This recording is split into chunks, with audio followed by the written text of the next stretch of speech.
Télé Antilles, Jean-François Saint-Louis, le radio show. Petit bonsoir, les moments là, comment des autres connecter les autres.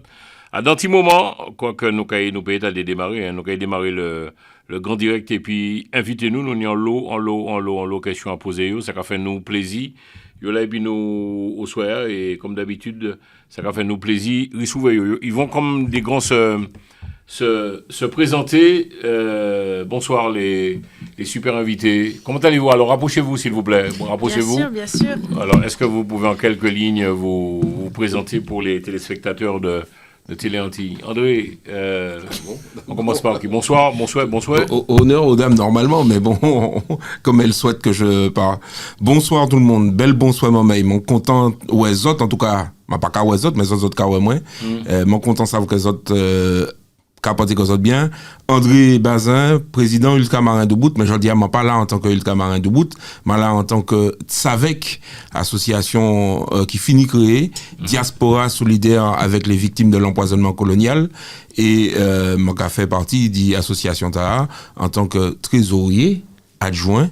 Et mon là épisode nous quand il parlait de combat et association TAA Pucci il a existé aujourd'hui et puis nous quand en fonction des questions qu'il paraît poser nous. Vous lancez une nouvelle association, c'est ça? Oui, tout à fait. Vous êtes venu sur le plateau Télé Antilles en parler. Alors André qui mounouillé puis après nous quand passer puis nous quand poser l'élite même question qui nous a dit. Eh ben André Bazin, militant engagé dans SAVEC aujourd'hui. Ok. Ça fait combien de temps? Alors, où nous connaissons tout en les ultramarins de Bout. D'accord. On connaît l'association Takagoumen pour billets avion et puis continuité territoriale. Mais pas que. Toutes ces causes-là qui ont intéressé moi, depuis ça a parlé du territoire, nous, pays Martinique, Guadeloupe, toutes les territoires d'outre-mer d'ailleurs, en réalité, il y a un lot qui a intéressé nous et SAVEC lui engagé à sous affaires empoisonnement, environnement d'ailleurs. Donc, nous n'y besoin de parler de ça aussi. Ok, et donc, où arrêtez puis ça fait Martinique Doubout, c'est ça? Non, ultramarin Doubout. Non, dis mal moi sur vous, mais bon, expliquez-nous. Non, ultramarin Doubout, pourquoi freiner là?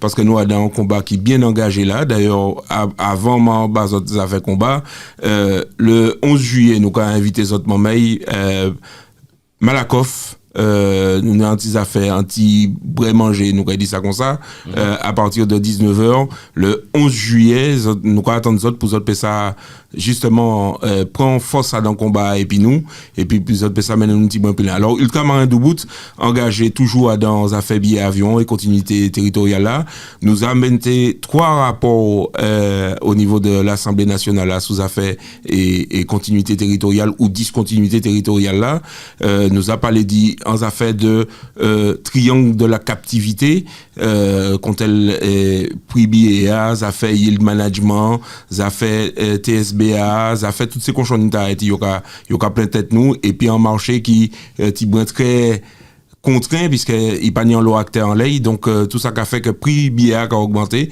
donc ultramarin Doubout toujours dans ça il pas qu'à la dire rien d'ailleurs Giovanni William a dans dernier mission était l'état confié premier ministre confié à sous affaires prix BA avion il auditionné ultramarin Doubout nous fait partie des tout premières associations et il auditionné et puis il a continué il a présenté ça là à la fin mois juin normalement le 30 juin il a présenté les résultats mais il a comme commencé à annoncer un certain nombre de bagailles.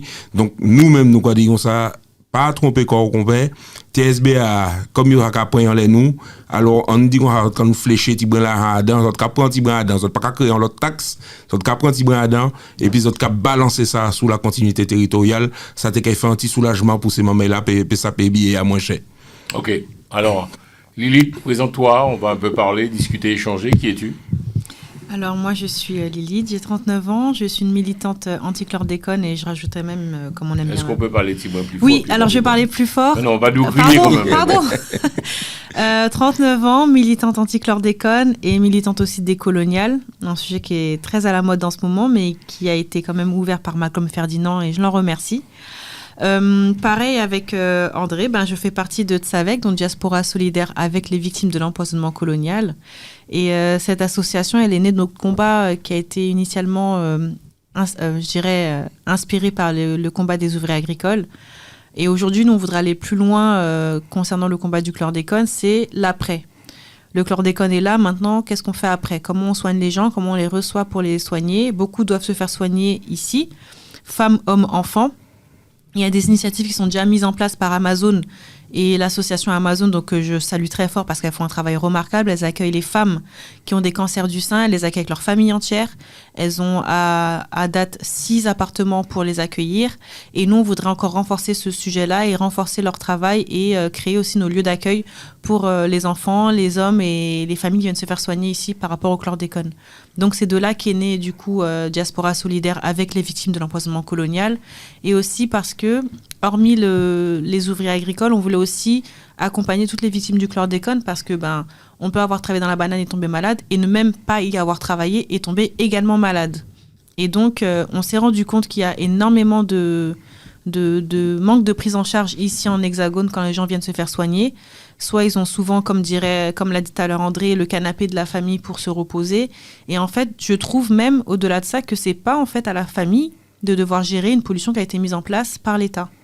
Je pense que c'est à l'État de faire ce travail-là. Et là où l'État ne fait pas son travail, nous, en tant qu'association, on va se retrousser les manches et on va le faire. Et surtout, ce qui est important pour nous, c'est qu'on est de la diaspora, on n'est pas là-bas, on n'est pas sur le terrain.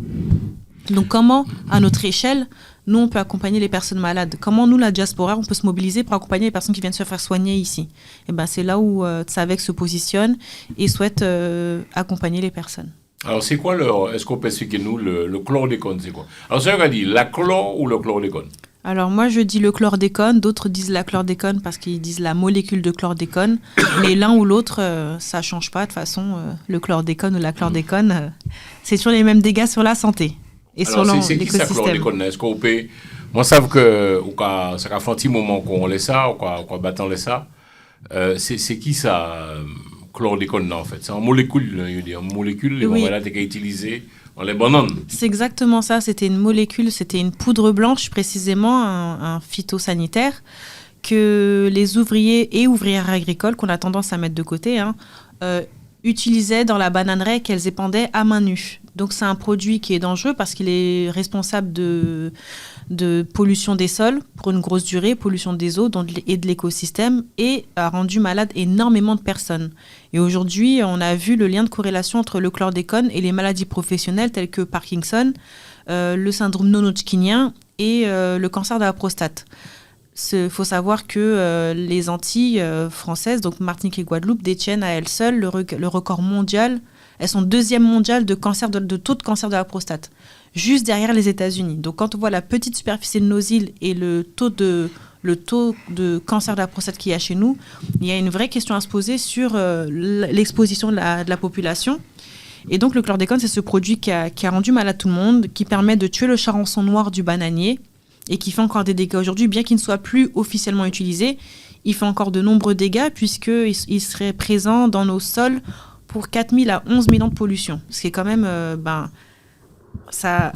l'information, elle est tellement lourde qu'on se dit, mais c'est pas possible. C'est pas possible que ce soit aussi dangereux qu'on ait laissé faire pendant tant d'années.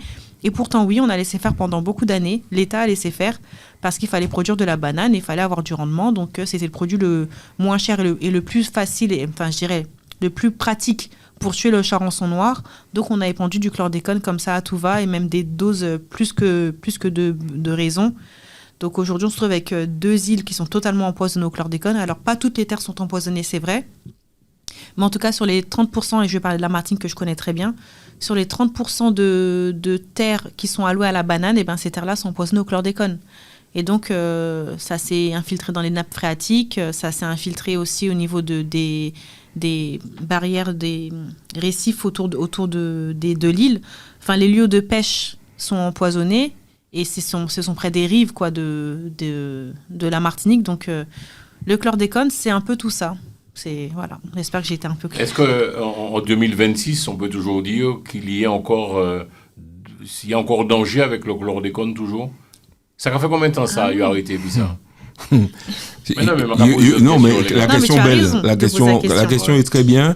On dira que officiellement l'État a dit que c'était jusqu'en 1993, mais sauf que si on écoute les gens de terrain de nos territoires, par exemple en Martinique, avec la Sopamar, par exemple, on découvre jusqu'en 2019 des fûts de chlordécone qui sont enterrés dans un champ de bananes. Donc on se dit, si au série, c'est peut-être que tu as l'intention sévie aussi.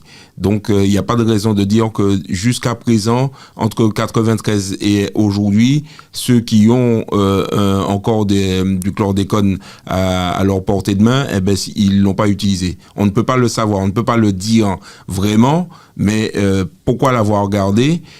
Pourquoi ne pas rendre ça à l'État pour qu'il puisse le détruire? Merci. On ne sait pas pour quelle raison c'est là. Donc, ça veut dire que c'est caché. Quel usage on en fait? On aimerait bien le savoir. On aimerait bien que celles et ceux qui l'ont en stock puissent le dire à la population de manière à ce que chacun prenne les dispositions nécessaires. Maintenant, c'est pas garanti qu'ils le fassent parce que il y a aussi la honte de dire que malgré tout, j'ai été contributeur d'un empoisonnement massif de la population et j'ai peut-être une forme de honte à aller déclarer ça. Or que, arrivé à un moment donné, il faut bien se rendre compte que c'est ce qu'on leur a vendu et on leur a proposé comme solution. Donc, ils n'ont peut-être pas eu d'autre choix que de le faire. Donc, on passe ça. Il faut passer le cap de ce truc-là et de se dire qu'il faut qu'on avance, qu'on enlève cette pollution sur nos sols et qu'on fasse avancer notre territoire. Maintenant, on ne sait pas. Je dis 2019, ça, c'est les derniers éléments qu'on a à la date. Maintenant, qu'est-ce qu'ils en font? Mystère et boule de gomme. Mystère et boule de gomme. Tu l'as Ça dit. fait combien de temps, Lilith, qu'on a travaillé le chlordécone? Donc, alors, est-ce qu'il y a du chlordécone en Martinique, en Guadeloupe, en Guyane? Alors, en Martinique et en Guadeloupe, il y a du chlordécone. En Guyane, ce sera plutôt de la pollution au mercure avec l'orpaillage illégal. Mais en Martinique et en Guadeloupe, oui, il y a bien du chlordécone. Les eaux sont chlordéconées. Ah ouais. Les terres sont chlordéconées. Il est très compliqué de faire pousser des aliments sans qu'ils soient chlordéconés. Et surtout, quand on a des régimes à base de légumes racines, c'est compliqué de consommer ce qu'on fait pousser en terre. Alors, il y a des cartographies qui sont mises à jour. Dernièrement, je crois que c'est celle de la Guadeloupe qui a été mise à jour, si je ne me trompe pas. Mais voilà, il y a encore beaucoup de travail sur il y a un travail de vérité à faire pour les populations. Et les populations, en fait, elles ont droit à ça. C'est même pas qu'elles le méritent, c'est qu'elles doivent... C'est une exigence pour elles d'avoir ces informations. Parce qu'aujourd'hui encore, ce que je trouve déplorable avec cette affaire de chlordécone et ce scandale, c'est que ça aurait pu être arrêté depuis longtemps. Et pourquoi je dis ça, et je pèse mes mots, c'est qu'aux États-Unis, à Hopewell, en Virginie précisément, il y a eu une production de chlordécone dans les années 70.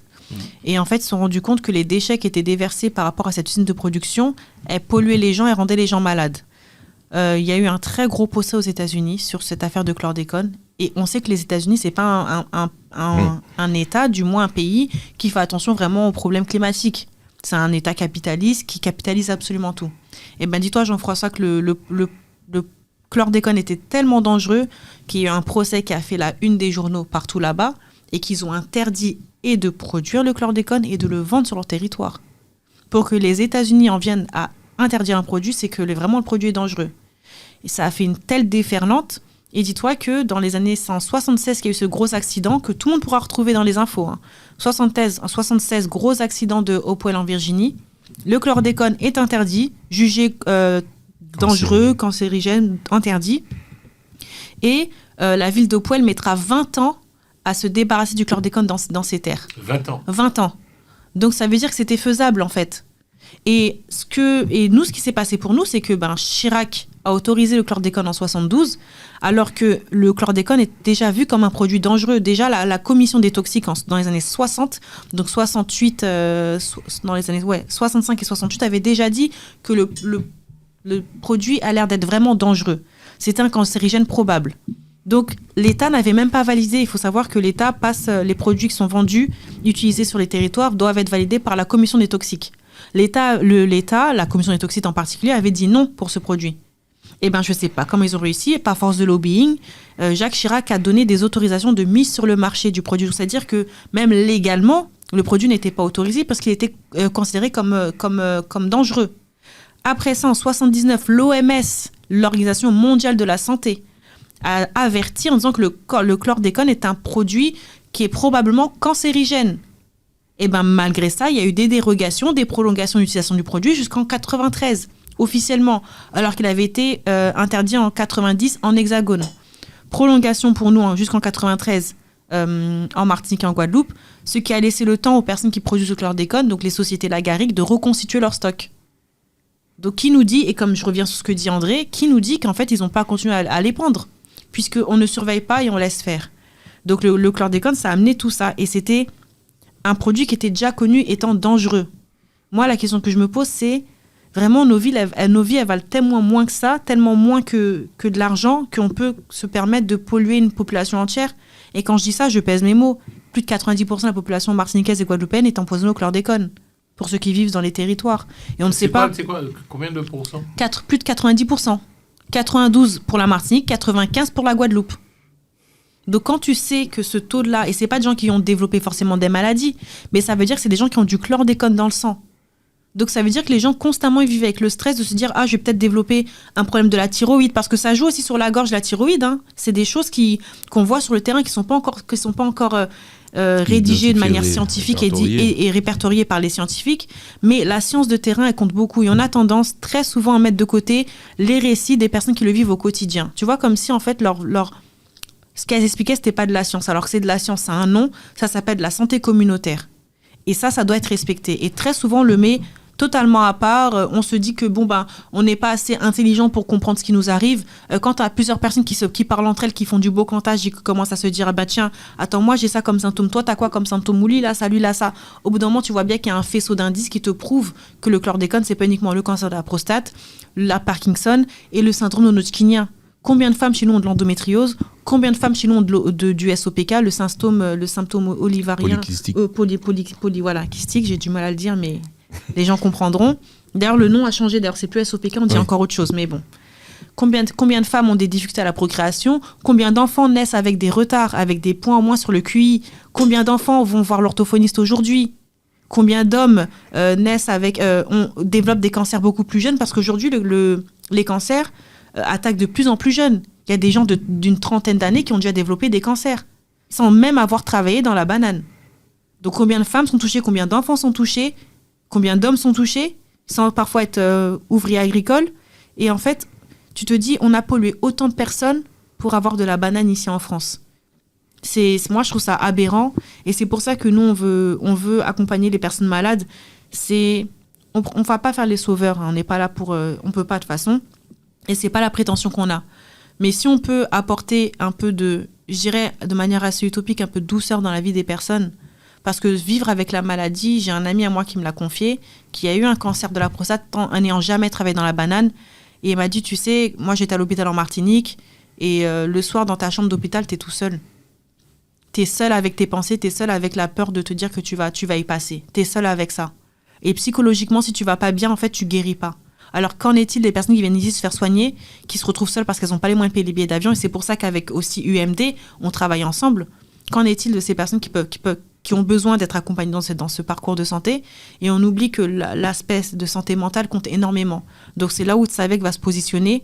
Elle aura plein d'autres projets, mais le premier gros projet, c'est d'obtenir cette maison des malades. Parce que c'est indigne, en fait, de laisser nos compatriotes, nos concitoyens et nos familles, notre communauté, tout simplement, dépérir de ces maladies et de se dire qu'ils n'ont pas forcément trouvé l'endroit où ils pourraient être accueillis, et surtout enlever je dirais les pensées où tu te dis oh là là, je dois régler le billet d'avion, je dois trouver un logement, j'ai des factures à payer, je dois payer des vêtements pour arriver là-bas. Enfin, tout ça, on imagine la charge mentale que c'est pour une personne qui doit se faire soigner.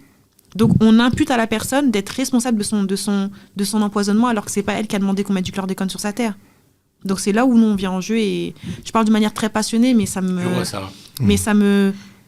Il y a une inversion totale de la hiérarchie du poids qui est fait. C'est-à-dire que le poids, il a été politique à un moment donné. Ce sont des choix politiques qui ont été faits de permettre que le chlordécone soit toujours, pendant au moins 20 ans, au moment où ils l'ont su, donc continuer à le répandre, à le vendre. Mais en réalité, on va imputer à l'individu la responsabilité et le poids que ça pèse. Or que ça devrait être pour le coup quelque chose pris en compte par la société et donc par l'État pour pouvoir faire en sorte que on n'est pas, en tant que victime, on ne soit pas contraint de supporter cette charge-là. Et là, tout est inversé. C'est une manière générale, la manière dont fonctionne le système français, c'est-à-dire que quand ils sont en tort et qu'ils s'aperçoivent qu'ils ne peuvent pas aller plus loin et qu'ils sont démasqués, eh ben on inverse le poids des choses. On inverse la hiérarchie et on dit c'est à l'individu de prouver. Or qu'il y a des textes qui disent que on a validé, on a autorisé l'autorisation de mise sur le marché qu'a proposé Chirac. Il n'était pas tout seul, parce que pour le coup, je me pose la question, lui en tant que ministre de l'Agriculture, mais qu'en est-il des ministres de la Santé? Qu'en est-il des premiers ministres de l'époque et des présidents qui se sont succédés tous, qui étaient au courant et qui n'ont jamais agi pour pouvoir protéger un pan de la société et des citoyens, quelque part. Même s'ils étaient si éloignés que ça de l'Hexagone, en réalité, ils méritaient d'avoir la protection de l'État, et l'État s'est détourné de ces citoyens-là. Alors aujourd'hui, il y a des procès, il y a une reconnaissance de l'État avec une faute. D'ailleurs, quand on arrive à avoir des archives qui brûlent pour peut-être permettre à certains de s'en sortir, il y a de quoi se poser des questions. Mais où en est l'État réellement quand l'État finit par reconnaître que, ok, d'accord, on va essayer de faire quelque chose pour les victimes, mais il va falloir prouver. C'est ça. Vous ne savez pas ce que vous avez fait, à quel moment vous avez autorisé et permis que même, pour le coup, un gars qui était dans la banane, dans son lobby de bananes. Alors, on a quand même eu une avancée. On était invité par le député Elie Kalifer à l'Assemblée pour assister au vote sur le chlordécone et donc la reconnaissance de l'État et la reconnaissance qu'il faut des indemnisations par rapport aux victimes du chlordécone. Donc, c'est une belle avancée. Ça va même au-delà, oui. Parce que c'est pas que les victimes directes. Oui, c'est aussi les victimes indirectes. C'est toute la population. C'est une belle avancée. Maintenant, comment cette avancée va s'incarner? Voilà, la question elle est là, c'est que symboliquement, c'est bien, on a une loi, ok, mais ça dit quoi concrètement? Qu'est-ce qu'il faut concrètement? Puisque quand on regarde le droit d'indemnisation aux victimes des pesticides, il faut soit être ouvrière agricole pour y prétendre, soit être enfant d'ouvrier agricole pour y prétendre aussi, donc ça c'est possible. Mais même pour y prétendre, il faut montrer qu'on a été exposé plus de 10 ans au chlordécone. Or, et là où c'est le vice, pas de la part du député, parce qu'il a fait un très bon travail, mais là où c'est le vice des gens qui étaient en charge de déclarer les ouvriers agricoles, très souvent, il y en a qui ne sont pas déclarés 10 ans consécutifs. Ils sont déclarés 6 mois par-ci, 2 mois par-là, 1 an par-ci, 1 an par-là. Donc tu ne peux pas prouver que tu as été travaillé pendant plus de 10 ans de manière consécutive dans la banane. Donc il y a ça aussi, et j'en tiens pour cause que j'ai eu des témoignages quand j'ai fait une enquête de terrain, quand j'étais encore au CNRS, où il y a une ouvrière qui m'annonçait que quand elle est partie voir son taux, ses points de retraite et sa pension de retraite, qu'elle est partie constater pour savoir à combien elle avait le droit, on lui a dit « Madame, je suis désolée, vous avez le droit à 168 €, je crois ». Et elle est tombée des nues, elle se dit « Mais comment ça, 168 € par mois, alors que la dame a travaillé plus de 40 ans dans la banane ?» Wow. Et je lui ai dit, mais moi j'étais effarée, je lui ai dit, mais comment c'est possible? Et en fait, la dame qui faisait son dossier, elle a dit, en fait, ils vous ont déclaré que quelques temps. T'imagines pour une femme qui a travaillé autant d'années, en plus qui se retrouve avec des cancers, qui se retrouve avec des cancers aujourd'hui. La dame, franchement, je la trouve tellement courageuse. Je pense, je vais pas dire son nom parce que ce serait la mettre en danger. Mais honnêtement, je lui envoie tout mon soutien. Cette femme-là, j'ai un coup de foudre pour elle. Avant de partir, j'ai prise dans mes bras et j'ai dit, j'espère que je ferai en sorte qu'elle soit entendue. Tu vois, leur rêve, elle et à une autre camarade à elle qui est ouvrière, leur rêve à elle, ce serait qu'on fasse une série sur leur vie. Elles m'ont dit, j'aimerais bien qu'on passe à la télé, qu'on passe dans une émission, que tous les feuilletons, là, les feux de l'amour, là. Non, ce serait bien qu'on me montre, moi, quand on me coupait le régime de banane et que ça tombait sur ma tête et que ça me faisait mal et que... Elles veulent, en fait, leur rêve, c'est ça, c'est que les gens voient l'histoire du chlordécone. Parce qu'on fait, alors oui, on fait des marches, on a fait des marches avec André, je fais des tables rondes, on fait des prises de parole, il y a des articles qui sortent, mais visuellement parlant, voir la souffrance telle qu'elle est, il n'y a que dans l'art cinématographique qu'on peut vraiment s'en percevoir. Et c'est des parcours qui sont difficiles. Ces deux femmes-là, aujourd'hui, elles ne gagnent pas des masses. tu vois, et la dame qui touche 160 €, ben elle a renoncé, elle a dit moi j'en veux pas, c'était une baffe pour elle, quoi, c'était une gifle. Elle a dit moi je vais pas, elle a dû postuler c'est un mot, mais elle a dû s'inscrire pour le RSA plutôt que de prendre les 160 €, qu'elle trouvait que c'était une insulte. C'est insultant, tu trouves, à travailler autant de temps dans la banane, tes enfants sont malades, tes enfants naissent avec des malformations, toi-même on a dû t'enlever les seins parce que tu as fait des cancers, et tu te retrouves aujourd'hui avec 160 €. Ça, pour moi, tout ça, ça devrait nous indigner. Nous, la diaspora ici, ça devrait nous indigner parce que là-bas, ils sont déjà au courant, ils font les combats. Nous, ici, qu'est-ce qu'on fait en tant que diaspora ? Ça devrait nous révolter, en fait, qu'on nous traite comme ça.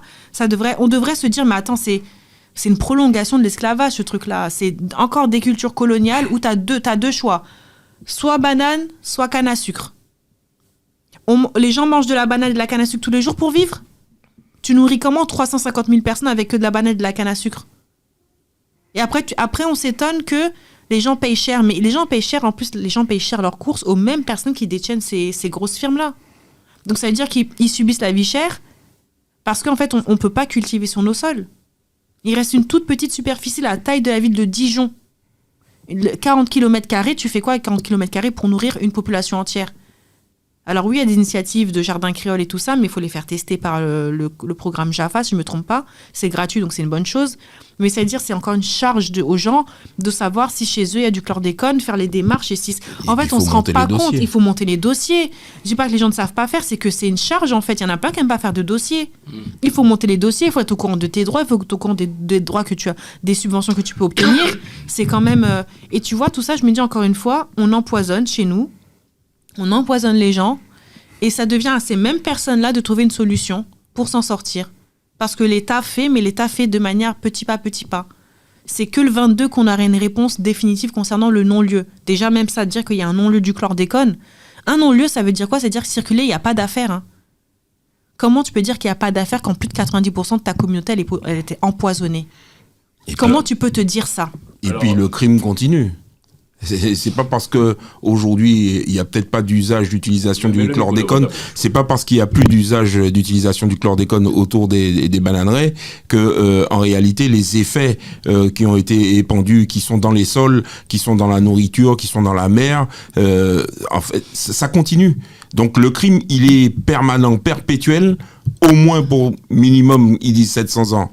Mais on a bien vu que c'était beaucoup plus loin que ça. Alors, il y a des choses qui se passent pour essayer de décontaminer, certes. Mais en attendant, à hauteur de ce qui s'est passé, et pour le coup, j'entends ce que tu me demandes, Jean-François, mais je me dis que on est capable d'identifier aujourd'hui les personnes. Pour le coup, il y a un visage sur ces actes qui ont été faits. On ne peut pas les nommer sous prétexte que ce serait, mais en réalité, les gens ont besoin de savoir qui a fait en sorte qu'aujourd'hui, on en soit là et qu'il n'y ait jamais eu de prise en charge correcte à la hauteur du drame qui est en train d'être vécu dans les territoires. Et petit à petit, on va laisser partir nos frères et nos sœurs, nos parents, dans une maladie qu'on ne comprend pas, parce qu'aujourd'hui, il n'y a personne pour nous expliquer ça. Or que les gens savaient. Depuis les années 70, ils savaient.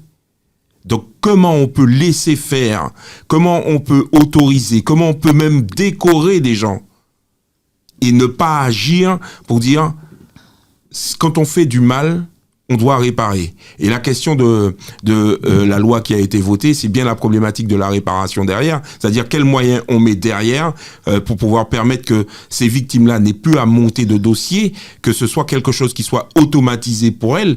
Il n'y a pas besoin de prouver. On est dans un territoire qui est contaminé, point barre. À n'importe quel moment, tu peux te retrouver à boire l'eau du robinet. À n'importe quel moment, tu vas manger un légume, tu ne sais pas comment ça a été nettoyé, si c'est bien fait, si c'est bien préparé, et si tu ne seras pas empoisonné. Mais la charge, c'est à toi, en tant que victime, de prouver que tu es victime. Je pense qu'il y a une ineptie là-dedans, ou alors je ne m'y connais pas, enfin je ne suis pas juriste non plus, mais je me dis quand même qu'il y a un problème. Qui c'est les malades dans l'histoire ? Mais à chaque fois, c'est quand tu seras à l'article de la mort que tu vas devoir prouver que tu as été contaminé. Bon, il y a moyen de faire autrement. J'ai décidé de monter en association On le répète, hein, c'est bien pour cela que vous êtes ici avec nous. Pucci, et quel est le combat que vous voulez mener en fait? Visibilité, toujours la visibilité de ce problème. Et le combat, c'est en termes de santé publique. La santé publique dans nos territoires, elle est défaillante. Alors, je ne sais pas si c'est un manque de volonté politique ou un manque d'argent, mais on sait mettre l'argent pour aller dépolluer la Seine. Voilà, ça a servi à quelque chose? Non. La Seine est toujours aussi polluée, mais on a pu mettre de l'argent pour la dépolluer. Et c'était à hauteur de millions ou de milliards, je crois, d'euros. 1,4 milliard, à peu près. 1,4 milliard. Ce milliard 4, il pourrait pas servir à dépolluer, à permettre de nettoyer, de renouveler les réseaux d'eau en Guadeloupe, de nettoyer nos réseaux d'eau en Martinique, de réparer Mayotte.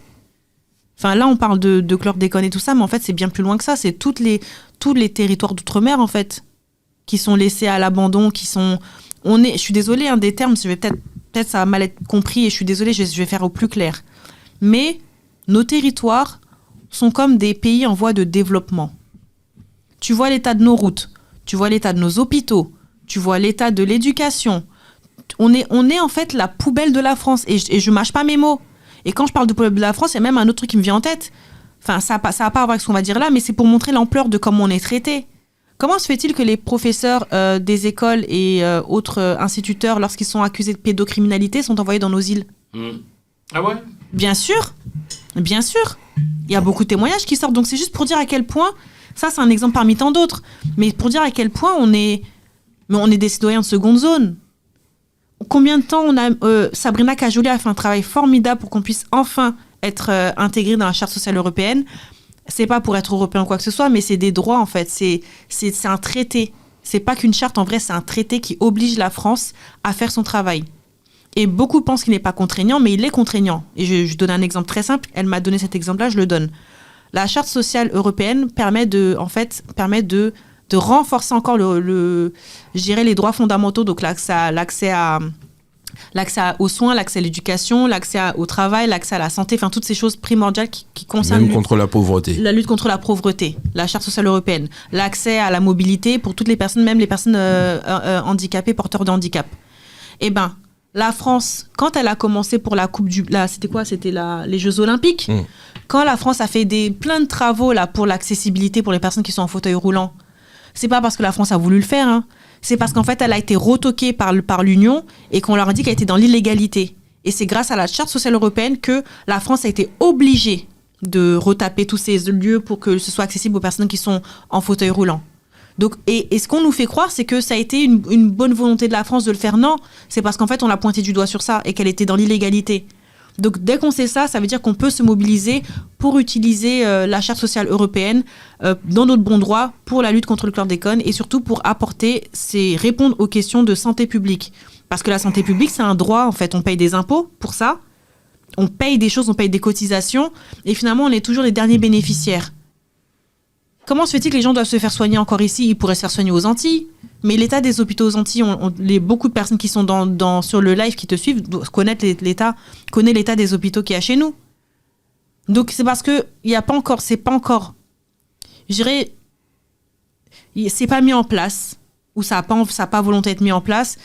Et en vrai, c'est là où quand je parle avec vous et j'en discute, je me rends compte qu'en fait, il n'y a jamais été question de prendre soin des populations qui vivent sur les territoires, en fait. Sinon, on n'aurait pas des hôpitaux dans cet état, on n'aurait pas des routes dans cet état. Tout ça, ce serait pas comme ça. Et c'est malheureux de le dire. Là, ça fait combien de temps que la Guadeloupe, elle a pas d'eau? Plus d'1 mois. Et ça choque... nous, ça nous choque, mais ici, est-ce que ça choque les gens d'ici? On n'aurait jamais laissé une commune ici en France ne pas avoir d'eau. Le plan Orsec aurait été déclenché direct. On n'aurait jamais laissé les gens s'empoisonner de manière aussi massive au chlordécone ici. Ça, jamais. Mais pourtant, nous... on sait que c'est dangereux. L'OMS le déclare. C'est pas comme si ça sortait de nulle part. C'est l'OMS qui le déclare. L'Organisation mondiale de la santé dit que le chlordécone est un produit dangereux, vraiment dangereux. Ça fait la une des journaux par rapport au procès qu'il y a aux États-Unis. On nous fait croire qu'ils ne savaient pas. Ces gens-là n'ont pas de téléphone à cette époque. Ils n'ont pas de fax à cette époque. Je donnerai pas leur nom, mais il me semble qu'ils sont équipés, parce qu'ils ont les moyens d'avoir des téléphones, des télévisions, c'est l'État. Ils sont au courant. Même pas que l'État, ceux qui ont produit le produit aussi. Ici, ils sont partis reprendre la formule. Ils ont forcément vu les conséquences que ça a eu. Ça a fait, moi, je suis pas des années 70, mais les gens qui sont nés avant ça, ça a fait un tel retentissement aux États-Unis. Et je le répète, les États-Unis, c'est un pays qui s'en fiche de l'écologie et tout ça. Ils s'en foutent. Et pourtant, ils ont interdit ce produit-là.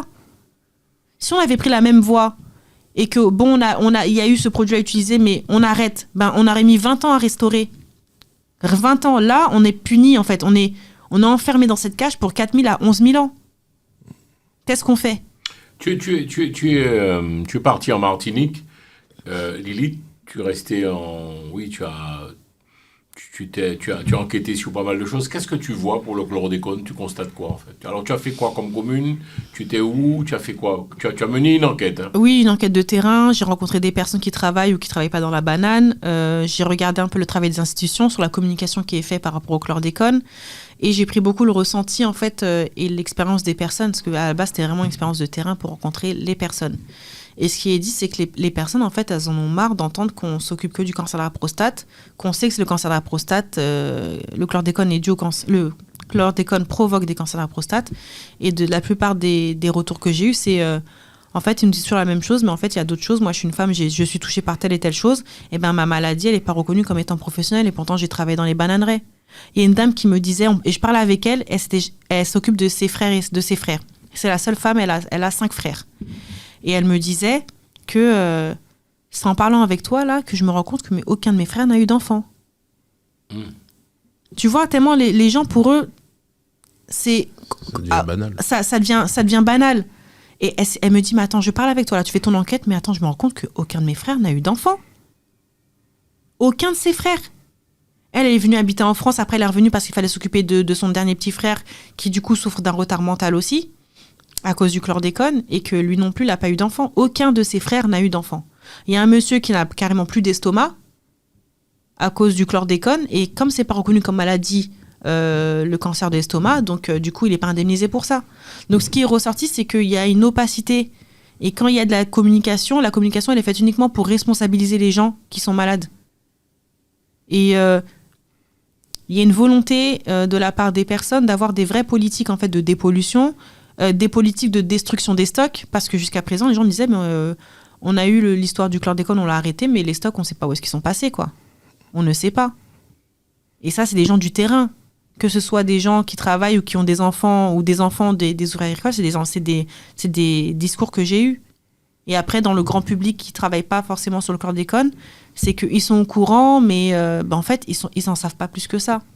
Et j'aurais demandé, mais du coup, vous avez accès un peu aux informations qui sont faites par l'État ? Est-ce que les mairies vous donnent des dispositifs ? Est-ce que vous êtes au courant des dispositifs de suivi qu'il y a ?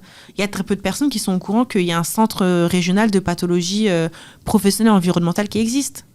Il y a des gens qui ne vont pas se faire tester, qui ne vont pas faire leur taux de chlordéconémie. Soit parce qu'ils ne sont pas au courant, soit parce qu'ils ont peur d'y aller. Ça a été les 2 réponses que j'ai eues. J'étais pas au courant. Non, j'ai trop peur de savoir. Comment les gens vivent avec ce truc-là au-dessus de la tête ? Se dire, je vais peut-être développer, pas développer, mon enfant, qu'est-ce que je fais ? L'avenir que j'ai, moi, de vivre sur mon île et de me contaminer, c'est-à-dire, c'est ça mon avenir qui m'attend, c'est de manger du chlordécone, de boire du chlordécone, même quand je veux pas en faire. Et quand je veux pas, je dois consommer dans les grands magasins où les produits sont plus chers, plus sucrés, plus gras. Donc, c'est-à-dire, je grossis, taux d'obésité, maladie cardiovasculaire, et on met tout ça avec le cocktail chlordécone, glyphosate, parce que le chlordécone n'est pas le seul, hein. Il y a beaucoup de pesticides dans nos sols. On parle beaucoup du chlordécone, mais il y en a tellement. Avant, il y avait le paraquat. Le paraquat qui était très dangereux. Un cocktail. Et donc, les retours que j'ai eus de cette enquête, c'est il y a une défiance envers la communication qui est faite par l'État. Il y a une défiance envers l'information qui est faite sur le chlordécone. Les gens se méfient énormément et je les comprends. Quand tu sais que pendant longtemps, l'État n'a pas dit, a minimisé ou a pas parlé de la dangerosité, c'est grâce à la Sopamar qu'on est au courant que le chlordécone est aussi dangereux. La Sopamar a porté plainte en 2006. Ils étaient les premiers avec le Lyonnage, avec d'autres groupes, d'autres associations, des collectifs qui ont porté plainte. Mais sans ce travail de visibilisation que la Sopamar, le Lyonnage et tout ça font, on ne serait pas au courant. Même les ouvriers agricoles n'étaient pas au courant vraiment que c'était à cause de ça. C'est après qu'ils ont dit, mais attends, on parle de chlordécone partout, on n'est pas... Et nous, c'est nous qui avons mis le chlordécone. Et les gens se rendent compte après que c'est à cause de ça qu'ils ont perdu un tel. Cancer, toujours les mêmes maladies. Cancer du sein, thyroïde, j'ai dit quoi, SOPK, des difficultés à avoir des enfants, les premières grossesses des ouvriers agricoles, elle me disait, écoute, ça se passait bien. Et puis c'est après, mon 4e enfant, il est mort-né. J'ai fait des fausses couches, ou bien mon enfant est avec des malformations. Ou bien tu entends tel ou tel, en tant qu'homme, il a un développement de sein qui est anormal. Ah oui, c'est vrai. Il y a ça aussi. On ne parle pas de tous ces effets-là parce qu'on a mis la priorité, la lumière en tout cas, ou le projecteur sur le cancer de la prostate, mais tout ce qui concerne les femmes et les enfants, parce que, comme dit l'autre, une journée à 25 francs, c'est pas assez pour pouvoir se nourrir dans un petit territoire comme la Martinique ou la Guadeloupe, et donc il faut bien que chacun contribue à hauteur de ce qu'il peut. Donc tu fais rentrer femmes et enfants dans la plantation pour pouvoir aider, et chacun reçoit une petite paye, et la petite paye te condamne à être enchaîné à un empoisonnement qui va tôt ou tard finir par agir sur ta santé. Donc oui, il est grand temps aussi de mettre un visage. Et d'ailleurs, il y a une problématique qu'il faut que les gens se rendent compte de ça. Pour qu'on puisse contraindre l'État à prendre sa part de responsabilité, il faut de la donnée. Donc il faut aller se faire tester. Donc il faut aller se faire reconnaître. C'est difficile à entendre ça, hein. Il faut aller se faire reconnaître parce qu'on a besoin de savoir quel est le taux dans la population de personnes infectées, malades, pour pouvoir vraiment avoir une vraie prise en charge à la hauteur. Comment on peut quantifier ce qui va être mis derrière cette loi s'il n'y a pas de données? Donc s'il n'y a personne qui va se faire dépister, en réalité, il n'y a personne. Donc en gros, on vous donne un chèque de 0 et puis tout va bien. Non, il faut vraiment des données, il faut de l'épidémiologie de terrain, il faut vraiment quelque chose qui sorte du terrain. Il y a des professionnels qui sont là pour ça. Lilith a évoqué la Charte sociale européenne. C'est d'abord quelque chose c'est le pendant, c'est la même chose que le Code du travail. C'est pour les droits des travailleurs. Donc, lorsqu'on est victime de discrimination à l'intérieur du travail, on a quelque chose qui est là pour nous guider, pour nous aider. Eh bien, la charte sociale, c'est valable pour ça. Au-delà de la mobilité, de la pauvreté, contre ci, contre ça, c'est d'abord pour protéger les travailleurs. Donc, on a un outil aujourd'hui, il y a un levier qui peut être utilisé de manière au-delà, en tout cas, pas uniquement l'Hexagone, mais qui va aller chercher le supranational, donc l'Europe, pour justement faire valoir nos droits. Alors, utilisons ces outils-là. Rien ne se déclenche tout seul. La problématique qu'on a, c'est toujours de se dire, OK, on a des droits qui sont reconnus, comme pour la départementalisation. Une départementalisation sans moyens, permet de maintenir un pays qu'on a soi-disant on a transformé ça en disant que c'est un département, mais ça reste toujours une colonie. Parce qu'il n'y a pas de moyens financiers qui est mis pour pouvoir faire en sorte que le développement existe. C'est pareil pour tout le reste. Donc oui, il y a des lois qui vont sortir pour ci, pour ça, mais si on met pas les moyens, si l'État refuse de parler de cette réparation et du coût de cette réparation, en fait, il y a un enchaînement, un empilement de lois qui ne servent à rien. Le millefeuille, il est joli. Sur le bout de papier, on est un pays des droits où il y a plein de normes, il y a plein de textes qui existent, mais dans la pratique, l'égalité réelle n'existe pas. Donc nous ne sommes pas des citoyens. Nous ne sommes toujours pas des citoyens puisqu'on est incapable. Si ça arrivait là, dans le territoire, sur la région parisienne ou ainsi de suite, on trouverait les moyens de dire que on mettrait tout de suite un plan hors sec en route pour pouvoir agir. On enverrait des bénévoles partout. Il y aurait des pompiers qui viendraient de tous les coins pour pouvoir essayer de décontaminer. Et puis ici, enfin, dans nos territoires plutôt, il n'y a rien qui se passe. Non, je pense qu'il y a une forme de moquerie, de mépris, et puis de ne pas reconnaître cette dignité que nous avons besoin, parce que nous sommes des humains, mais visiblement même ça, on nous le refuse. Donc les malades peuvent rester dans nos territoires à mourir. C'est loin des yeux des gens qui prennent les décisions ici, mais c'est pas grave, ça ne dérange personne. Donc je pense que dans les collectivités territoriales, il faut qu'ils mesurent que s'il n'y a pas de données, il ne peut pas y avoir de budget voté pour dire que là, il faut mettre un accent, il faut mettre des actions en route pour pouvoir aider les populations. Mais si chacun reste dans son précaré en se disant « Ah mais non, mais ça me regarde pas », mais à quel moment vous prenez la mesure que vous êtes là aussi pour aider le peuple? Alors il y a des associations qui existent, qui portent ce combat-là, qui essayent de faire en sorte que ça ça sorte du bois quelque part, mais elles sont insuffisantes. Et puis, je dirais même à la limite, même s'il y en avait 3 ou 4, il faudrait du monde dans ces associations-là pour faire en sorte que dans les rues, quand il y a des combats, quand il y a des appels. Là, j'ai vu là récemment, fin du mois de mai, au journal télévisé d'une chaîne de là-bas, on évoquait justement les possibilités de décontamination. Mais quand je regarde la foule qu'il y a là-dedans, je me dis, mais ils sont où les gens contaminés? Ils sont où le peuple, les familles qui pourraient prendre là-dessus et puis se dire, on a peut-être des possibilités de nous aider à enlever ça de notre corps, à enlever ça petit à petit du sol. Il y a le docteur Jos Pélage, on peut la citer, puisqu'elle a fait un travail énorme sur le chlordécone, qui propose des solutions. Mais quand il y a des colloques, quand il y a des choses comme ça, où sont les gens, où est la population, pour faire en sorte que ça ait un écho favorable? On doit s'intéresser à nous, parce que visiblement, c'est pas eux qui vont s'intéresser à nous.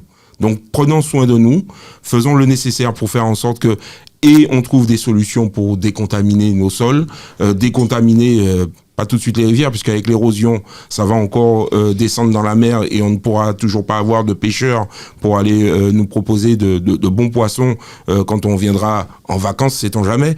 Mais on a besoin de tout le monde. Quand on annonce 90%, plus de 90%, ça veut dire que systématiquement, on a un membre de notre famille qui est concerné. Alors, quel regard on porte sur la famille?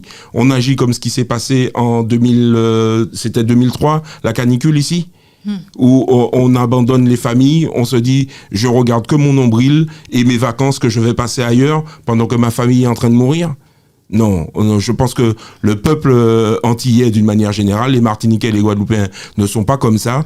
On a besoin de retrouver ce sens commun de la famille, parce que c'est le premier point pour nous.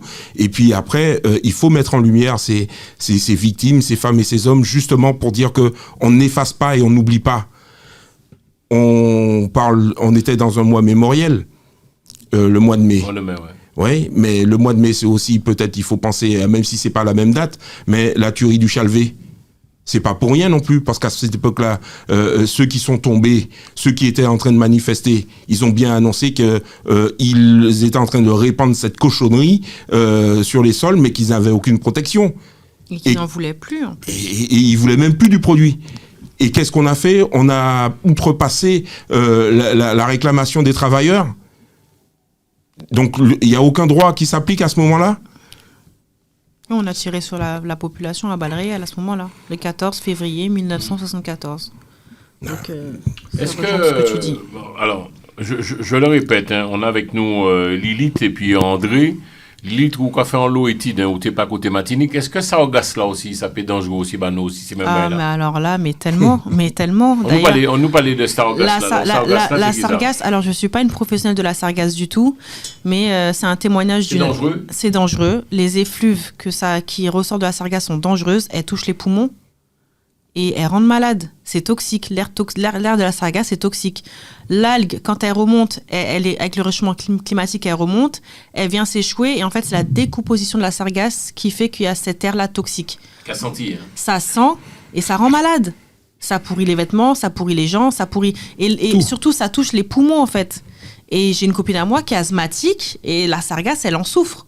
Et on s'est rendu compte qu'en fait le chlordécone est aussi ce qui permet de générer de la sargasse aussi par rapport à l'érosion. L'eau des nappes elle va dans la mer. La sargasse c'est pas que le chlordécone, mais ça fait partie des conséquences. Donc je suis pas assez calée sur ce de sargasse, mais tout ce que je peux dire c'est que même autant que le chlordécone en fait ça pollue, ça tue et ça fait même partie des objets à surveiller dans le centre de pathologie régionale, le CRPPE, qui est en Martinique, donc Centre régional des pathologies environnementales et professionnelles. Donc la sargasse est aussi étudiée par les docteurs, comme le docteur Daborizière, qui travaille aussi sur l'effet des sargasses sur la santé. Et il y a des gens qui viennent consulter par rapport à l'intoxication à l'air de la sargasse. Donc c'est quelque chose de grave en fait. D'un côté il y a le chlordécone, de l'autre il y a la sargasse, de l'autre côté il y a l'obésité et les maladies cardiovasculaires. Et en fait je trouve qu'on n'est pas aidé quoi. On n'est pas aidé. Il n'y a pas de Il y a pas de... Là, le truc qui m'a choqué, je suis ici, donc je peux pas savoir si c'est encore le cas, mais il y avait beaucoup de sargasses qui s'échouaient sur les côtes, et quand ils ont enlevé la sargasse, c'est parce qu'il y avait le tour des Yoles qu'elle est arrivée.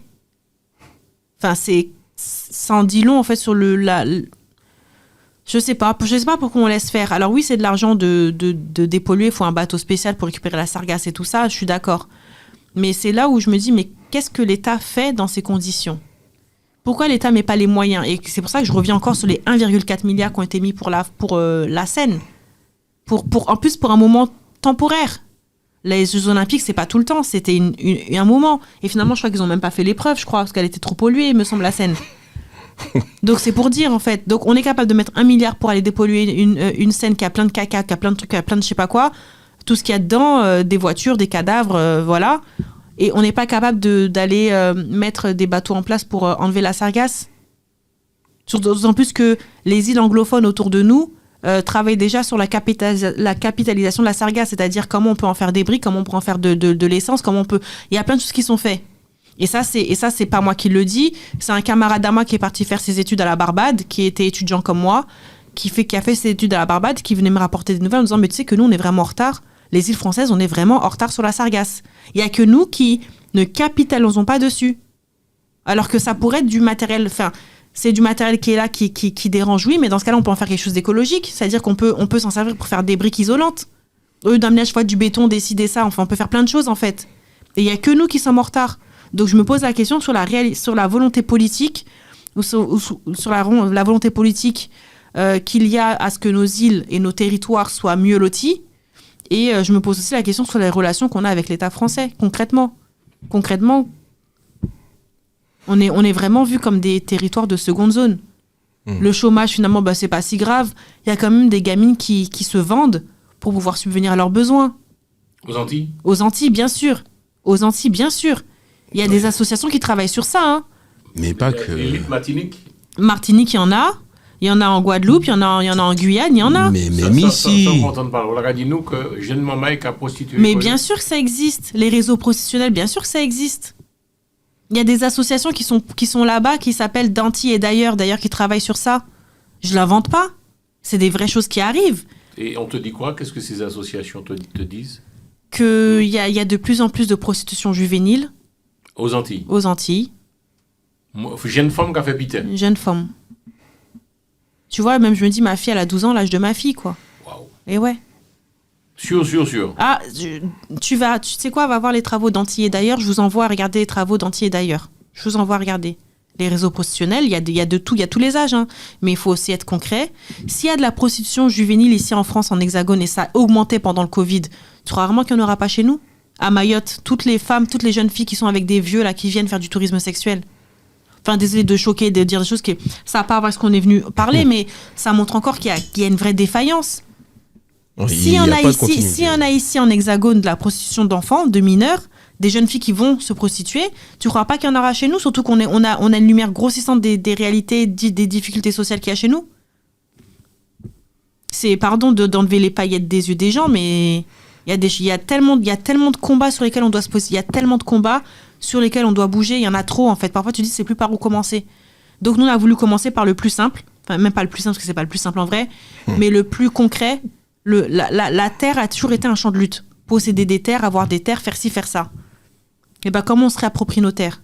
Comment on se réapproprie on est censé être un élément de la nature. On n'est pas des gens qui devons dominer, en fait. Comment on se réapproprie tout ça ? Comment on change notre paradigme économique ? Comment on change notre manière de penser ? Comment on change tout ça ? C'est par l'entraide, c'est par la solidarité.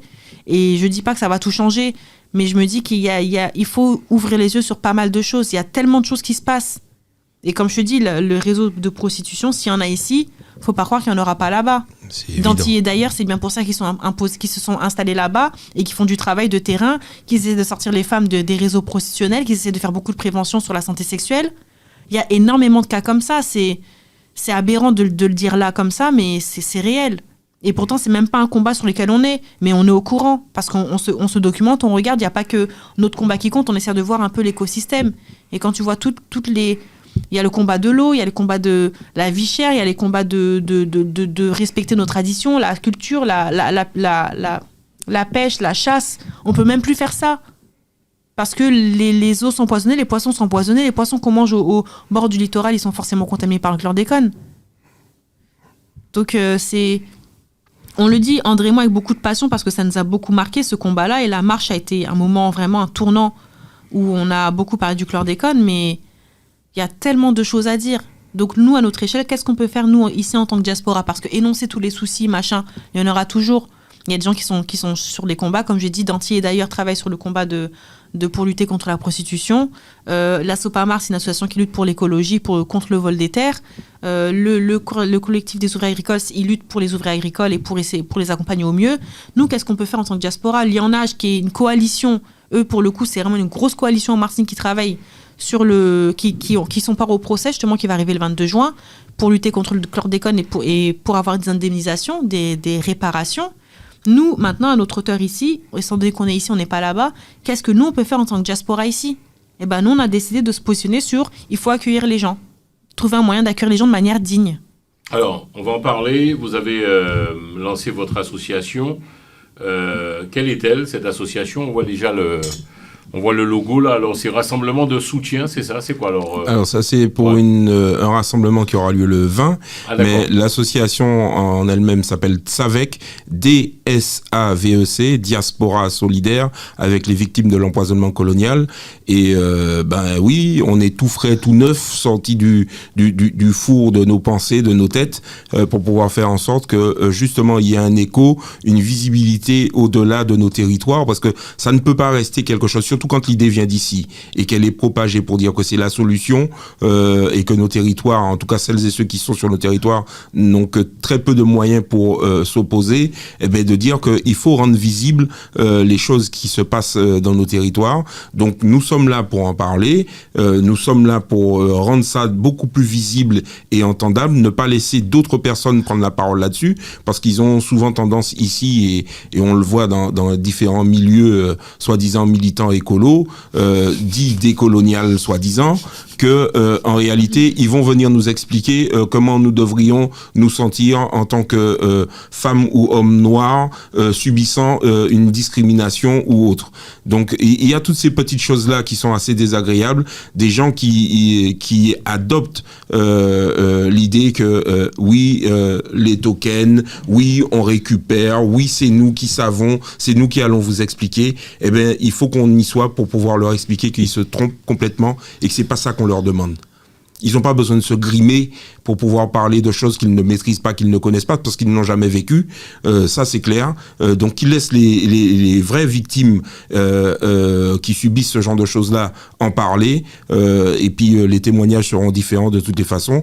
Et puis, de l'autre côté, TSAVEC existe aussi pour cet aspect maison de la santé pour ces malades, maison des malades, qui permettra justement d'amener un peu de confort, d'amener un peu de bien à ces familles qui vont peut-être devoir se déplacer. Alors quand je dis famille, des fois c'est dans le billet d'avion qui pourrait être pris pour la santé, pour pouvoir se soigner, peut-être avoir un accompagnant. À ce moment-là, c'est de dire que cette personne-là, elle sera hébergée dans un lieu où finalement c'est pas un petit coin de canapé qui est partagé avec la famille. Non pas qu'on n'a pas envie d'être avec la famille, mais dans l'inconfort de la maladie, dans l'inconfort des soins, peut-être qu'on a besoin de plus d'espace pour soi.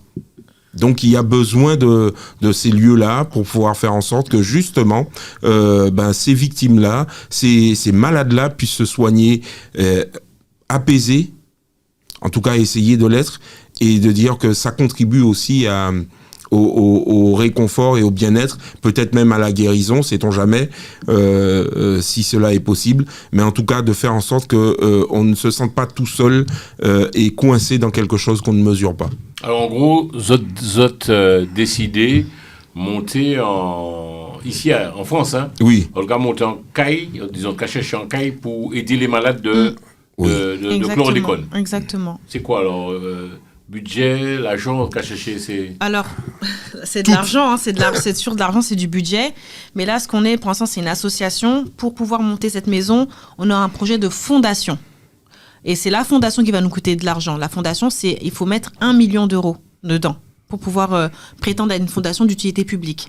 Et je pense que ce serait la première fondation qui serait dirigée par des ultramarins. Il faut en fait ce genre de structure-là, parce qu'on se rend compte que les structures qui sont dirigées par d'autres personnes, ils ont souvent des biais et des choses qu'ils ne voient pas. Et tout à l'heure, je parlais du syndrome méditerranéen, mais moi, ce que je souhaite et ce que j'exige pour les personnes qui viennent se faire soigner, c'est quand elles sont transitées de l'aéroport jusqu'à la maison, ce soit fait par des personnes qui comprennent leur douleur et qui leur font pas croire, qui les font pas passer pour des personnes qui affabulent, qui en font trop ou tout ça. Parce que c'est ça aussi les violences dans la santé et dans la santé et dans le transport des malades, le transport médical. Le syndrome méditerranéen fait énormément de mal. Aujourd'hui, on peut te dire que tu appelles pour dire que t'es malade, tu vas pas bien, il suffit que tu sois noir ou arabe, et on te croit pas. Donc tu vois, en fait, on veut vraiment tout couvrir, donc c'est-à-dire qu'on voudrait travailler avec des ambulancières, des flottes d'ambulances qui ont justement cette réflexion-là, de prendre soin vraiment des nôtres. On voudrait aussi avoir cette maison des malades, ça c'est un des travaux sur lesquels on se pose maintenant, de rechercher les lieux, retaper des lieux s'il le faut. On invite même s'il y a des agents immobiliers qui s'y connaissent, qui peuvent nous accompagner sur ce projet-là, à nous aider. Ça, vraiment, on prend toute l'aide possible. Et bonne nouvelle, par contre, un truc qu'on a déjà qui est sûr, c'est au niveau de l'alimentation. On a rencontré récemment une association qui s'appelle A4 et une autre qui s'appelle les Jardins de Yahya, qui font de l'agriculture biologique ici en Île-de-France. Et donc, on a prévu de faire des partenariats avec ces associations-là pour justement pouvoir avoir des aliments sains pendant le temps de convalescence des personnes. C'est-à-dire que les gens, ils auront accès à la nourriture saine qui est cultivée par les champs, qui est cultivée par des agriculteurs qui font partie aussi de l'immigration, qui très souvent ont été maltraités dans d'autres fermes et qui là ont pu racheter leurs fermes. C'est un vrai travail à la fois associatif, mais aussi une vision politique du soin. Comment on décolonise le soin, comment on se soigne par nous-mêmes avec des produits sains. Tu vois, c'est un peu ce combo-là qu'on essaie de mettre en place. Et là, le premier projet, oui, c'est la maison. La maison, donc il faut que notre association, il faut qu'on ait des adhésions, il faut que des gens nous rejoignent sur cette campagne-là. On va pas faire que du terrain, on va aussi faire des plaidoyers, on va aussi aller écrire, monter plus haut dans les instances internationales, d'où la volonté d'être une fondation, parce que les fondations, ce sont des structures qui permettent de parler à l'international. Parce qu'il est temps, en fait, qu'on ouvre les yeux sur ce problème-là, parce que nous, on a le chlordécone, mais il y a plein d'autres peuples qui sont touchés par d'autres choses. Donc, ça sera vraiment dans un temps long et qu'on espère fructueux. Mais voilà, la première chose, c'est la maison des malades. C'est ce lieu d'accueil. On a déjà les partenaires au niveau de l'alimentation. Et en plus, c'est des partenaires éthiques qu'on soutient, qui ont subi aussi des discriminations dans leur combat. Et je me dis, en fait, parfois, il y a des coalitions d'associations ici en Hexagone sur lesquelles on peut compter. Et donc on avance comme ça. Alors, je vois un peu les questions. Quel est le montant de l'adhésion ? Qu'est-ce que vous attendez de tout à chacun ? Vous attendez quoi ? Vous attendez quoi de nous ? De la solidarité, de la mobilité, enfin de la mobilisation surtout, pas de la mobilité, mais de la mobilisation sur les choses qui nous arrivent. Il y a le procès en appel qui va tomber là le 22. Donc on a déjà une première proposition d'un rassemblement le 20 juin à 14h à Place de la Bastille. C'est un rassemblement, c'est pas une marche. Donc n'allez pas croire que vous allez cavaler et débouler dans les rues de Paris. On va se rassembler place de la Bastille et puis on va échanger avec une autre association qui est partenaire avec nous sur cet événement, puisque en fait il y a on l'a nommé les procès du siècle d'ailleurs, parce qu'il y a 2 procès à quelques jours d'intervalle. Le 16, Trentonia, ça concerne donc l'agent orange, et c'est surtout les fabricants de ce produit qui seront mis en cause. Donc ça, c'est le 16, c'est avec le CVD, le collectif Vietnam Dioxine. Et puis le 22, c'est le procès concernant la partie chlordécone. Et donc on coupe la poire en 2 et on se dit qu'on se donne rendez-vous le 20 pour pouvoir se mobiliser et apporter notre soutien, notre solidarité. Ça, c'est quelque chose que on peut faire facilement, et à la limite, on peut même repartager tout ça un peu partout sur les réseaux. Après, au-delà, il y a effectivement l'adhésion et venir nous retrouver à Tsavek pour pouvoir apporter ce combat-là. Alors, quel que soit, déjà, on a besoin de gens, je ne vais pas dire que de gens simplement pour faire la masse. On a aussi besoin de gens compétents, en tout cas qui ont des talents dans certains domaines. Et la statistique, certes, mais pas que. Et on a besoin de médecins, d'avocats, d'infirmières, de gens qui savent faire des plaidoyers, des gens qui savent pas forcément faire tout ça aussi. Mais on a besoin de tout le monde vraiment. Là, tous les gens, même les agents immobiliers qui pourraient nous donner des pistes de recherche. Donc voilà, pour les adhésions, en tout cas, on les ouvre officiellement à partir de septembre. Parce que là, on vient de créer, on a été déclaré que récemment, donc il nous faut trouver notre banque. Il nous faut trouver notre assurance. Bah tiens, on cherche une bonne banque. Voilà, on avait pensé à des banques qui financent pas le génocide en ce moment. Donc on a trouvé quelques-unes, on va prendre des rendez-vous avec. Mais là concrètement, voilà, venez nous rencontrer le 20. Vous pourrez flasher le QR code et vous mettre sur la liste déjà pour si vous voulez préadhérer. Parce que en septembre, on démarre tout. En septembre, c'est les adhésions, c'est les travaux sur quoi on va se pencher, les plaidoyers à faire. Mobiliser des chercheurs, la communauté scientifique, mobiliser des infirmières, des infirmiers qui auraient envie de travailler avec nous pour faire ces prélèvements, parce qu'on a aussi dans l'optique poursuivre les travaux qui ont été portés par Pierrette Piram et Malcolm Ferdinand concernant le test de chlordéconémie en France. On a aussi la volonté justement de faire des grosses campagnes de santé publique ici en France hexagonale pour tester tous les ultramarins qui font des allers-retours aux Antilles. Pour avoir cette donnée, parce qu'il est important d'avoir de la donnée. Quand on n'a pas de données, on ne peut pas faire avancer les choses. Et voilà, donc n'hésitez pas à venir nous rencontrer le 20 juin. On aura un stand avec des bulletins, pas des bulletins d'adhésion, mais des QR codes à flasher, parce qu'on essaie de pas trop mettre de papier partout. Ouais. Mais voilà. Il faut faire attention. Voilà. Après, les gens pourront retrouver tout ça sur nos réseaux, de toute façon, entre Instagram, Facebook et Linktree. Le Linktree est dans notre Instagram. C'est là où il y a sur notre Instagram, et on a Instagram et Facebook qui s'appelle Tsavec, ou Contact Tsavec, DSAVEC. Donc on a un compte Instagram, on a un compte Facebook. On va aussi créer un compte LinkedIn. Et on aura bientôt un site internet qui est déjà prêt à être sorti. Donc voilà, venez nous rencontrer, venez nous voir le 20. Envoyez-nous des messages sur Instagram si vous êtes intéressés. Et voilà, et apportez ce que vous pouvez apporter, parce qu'on ne peut pas demander effectivement des milliers, des cents aux gens, mais même si vous venez pas, relayer, ça s'appelle, comment ils appellent ça, la backcom, la com arrière. La com arrière. La com arrière. C'est-à-dire repartager ce qu'on va faire le 20, parce que ça va beaucoup tourner, ça a beaucoup tourné. Il y aura des personnalités politiques qui vont être là, il y aura des discours des associations, il y aura aussi le Vietnam, la diaspora vietnamienne, cambodgienne et laotienne sera là. Et on n'en a pas beaucoup parlé très succinctement, mais l'agent orange aussi, c'est un vrai problème. Ça provoque pratiquement les mêmes pathologies que le chlordécone. Et c'est pour ça qu'on travaille beaucoup avec le collectif Vietnam Dioxine, parce que nos luttes, elles sont sœurs, nos luttes. C'est du colonialisme chimique. On pèse les mots. Pour le Vietnam, il s'agissait de défolier la forêt pour empêcher les Vietnamiens de se cacher pendant la guerre du Vietnam, et donc les abattre comme ça à portée.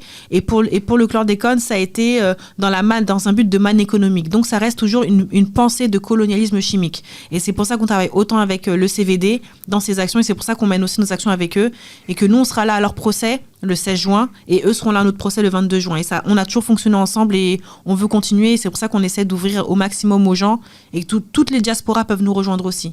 Quel que soit... Pardon, excuse-moi. Oui, je t'en prie. J'allais dire quel que soit l'empoisonnement colonial, parce qu'on a fait exprès de marquer empoisonnement colonial. C'est vraiment la notion. On parle de pesticides, d'accord, mais il n'y a pas que ça comme empoisonnement colonial. L'empoisonnement des pensées, l'empoisonnement de la manière de faire, l'empoisonnement de tout ce qui nous empêche d'être nous, et qui nous fait adopter des codes, des mœurs qui ne sont pas forcément les nôtres. Et donc tout ça, donc le rapport à la nature, on l'a toujours eu. Et je prendrai les mots d'un député que pas mal connaissent, c'est que nous, on savait traiter nos terres. Les peuples autochtones savaient traiter nos terres. Et on nous a mis dans ce tunnel de capitalisme, et on nous a forcé à avoir des manières de vie qui ne sont pas les nôtres. Et aujourd'hui, on se trouve pollués. Parce que les premiers qui en payons les frais, c'est toujours nous, ce sont les gens qui vivent dans les pays du Sud. Toujours nous. Et après, ça remonte un peu vers le nord. Mais là, les premiers qui sont touchés, c'est nous, les victimes du changement climatique. C'est nous, les victimes du changement économique. On paye tous les pots cassés. Que ce soit de nous, et j'irai même jusqu'à Congo par rapport aux matières premières. Mais c'est toujours nous qui payons les pots cassés. Donc, il est temps, en fait, que ça cesse. Alors, tu as évoqué quel serait éventuellement le montant. Alors, il faut d'abord penser pour que... l'adhésion. Oui, pour l'adhésion, mais comme l'a évoqué Lilith, dans cette histoire d'adhésion, c'est un combat que nous menons, c'est des plaidoyers que nous allons construire. Donc, il faut bien pouvoir payer tout ça, payer les juristes, les avocats qui vont nous suivre, qui vont accompagner ces dossiers-là. Donc, forcément, ça a un coût. Ça peut toujours ne pas plaire. C'est toujours compliqué d'annoncer un montant comme ça.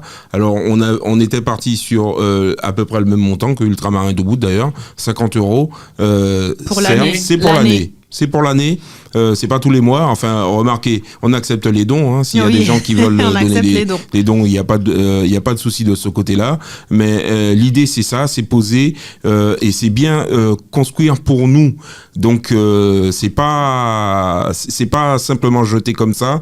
Chaque dossier nécessite aussi et de la réflexion et d'aller vérifier tout ce qui est posé pour faire en sorte que on ne soit pas attaqué et contraint de baisser pavillon. Bien au contraire, si on annonce quelque chose, c'est vérifié, c'est certifié et on se tiendra debout derrière ce qu'on est en train de dire.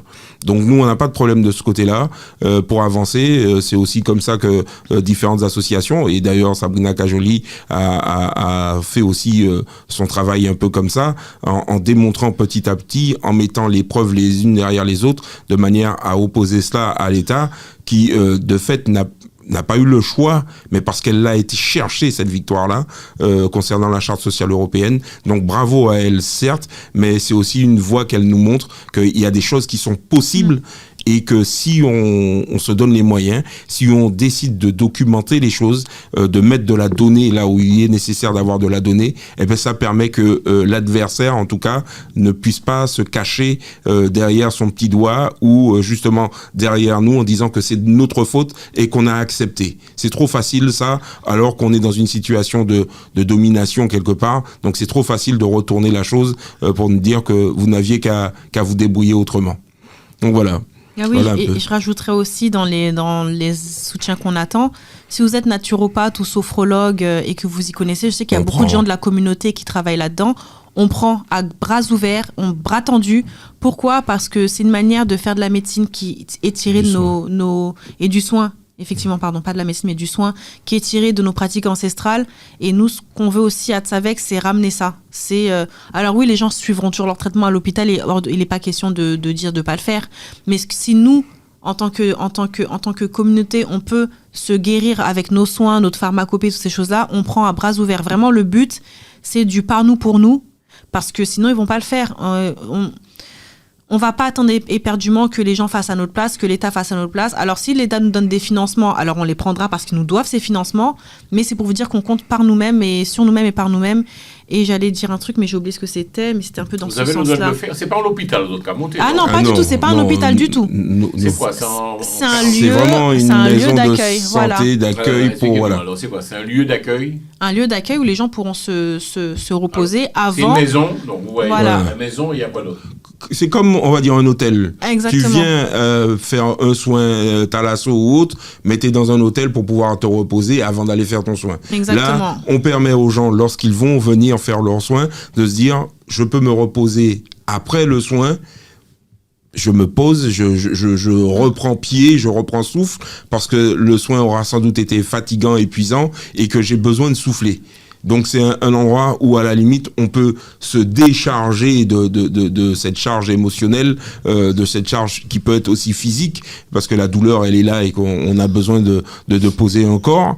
Et à ce moment-là, c'est juste un lieu où on est capable de se poser. Exactement. On n'a pas prétention de faire à la place. Un lieu de repos. Oui. Exactement. Oui, on n'a pas la prétention. Avant et après l'hospitalisation. Exactement. Il faut un temps d'accueil pour recevoir les gens, pour qu'ils sachent où ils sont, comment ils vont se déplacer pour aller du lieu où ils vont résider le temps du soin au lieu de soin, et puis revenir, et puis petit à petit se retrouver là-dedans, se poser, prendre le temps peut-être même d'écrire un joli courrier pour dire que tout va bien et ainsi de suite, que tout se passe bien.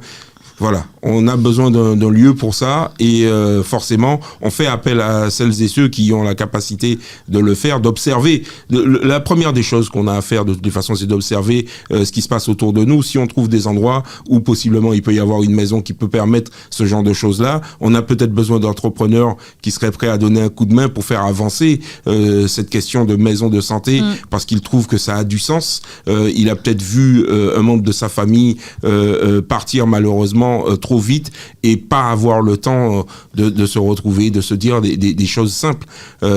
J'ai vécu la chose parce que j'ai accompagné un membre de ma famille dans cette situation et je t'avoue que c'est bien l'hôpital. Mais si on peut se dire les dernières choses qu'on a à se dire dans un autre lieu que ça, c'est peut-être mieux. Neutre de tout, c'est peut-être mieux. Il faut qu'on arrive à échanger avec les nôtres, qu'on ne les laisse pas partir sans avoir eu ce dernier mot avec eux, qui me semble aussi être important, parce que ça contribue aussi à notre guérison à nous-mêmes après.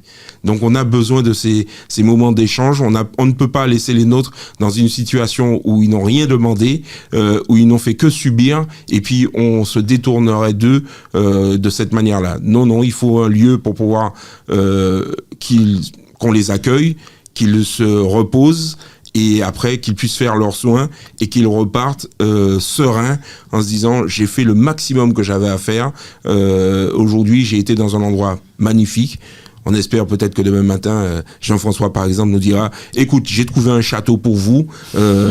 J'ai tout ce qu'il faut. J'ai les copains qui sont prêts à venir filer un coup de main, entrepreneurs par-ci, par-là, pour pouvoir faire les chambres, pour pouvoir permettre que 2 ou 3 familles peuvent se retrouver au même moment parce que c'est comme ça. Hein, il y en a beaucoup de malades. Vous hébergez les familles, les gens peuvent rester... Vous voyez, les gens ont été dormis là. Ah oui. Oui, c'est ça. Oui.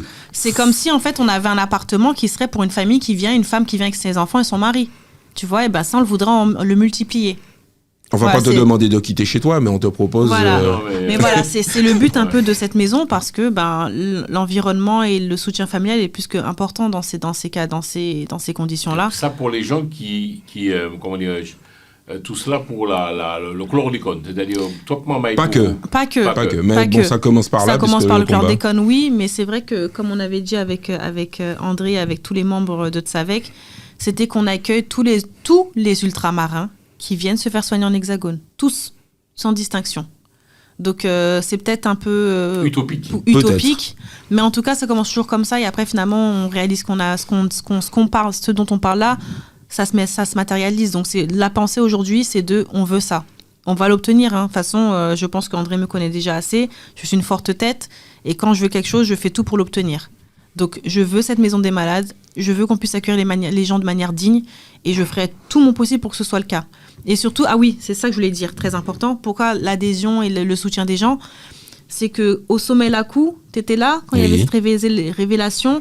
La Fondation de France nous a fait une révélation nous disant qu'ils se rendent compte qu'ils ne soutiennent pas assez les associations ultramarines.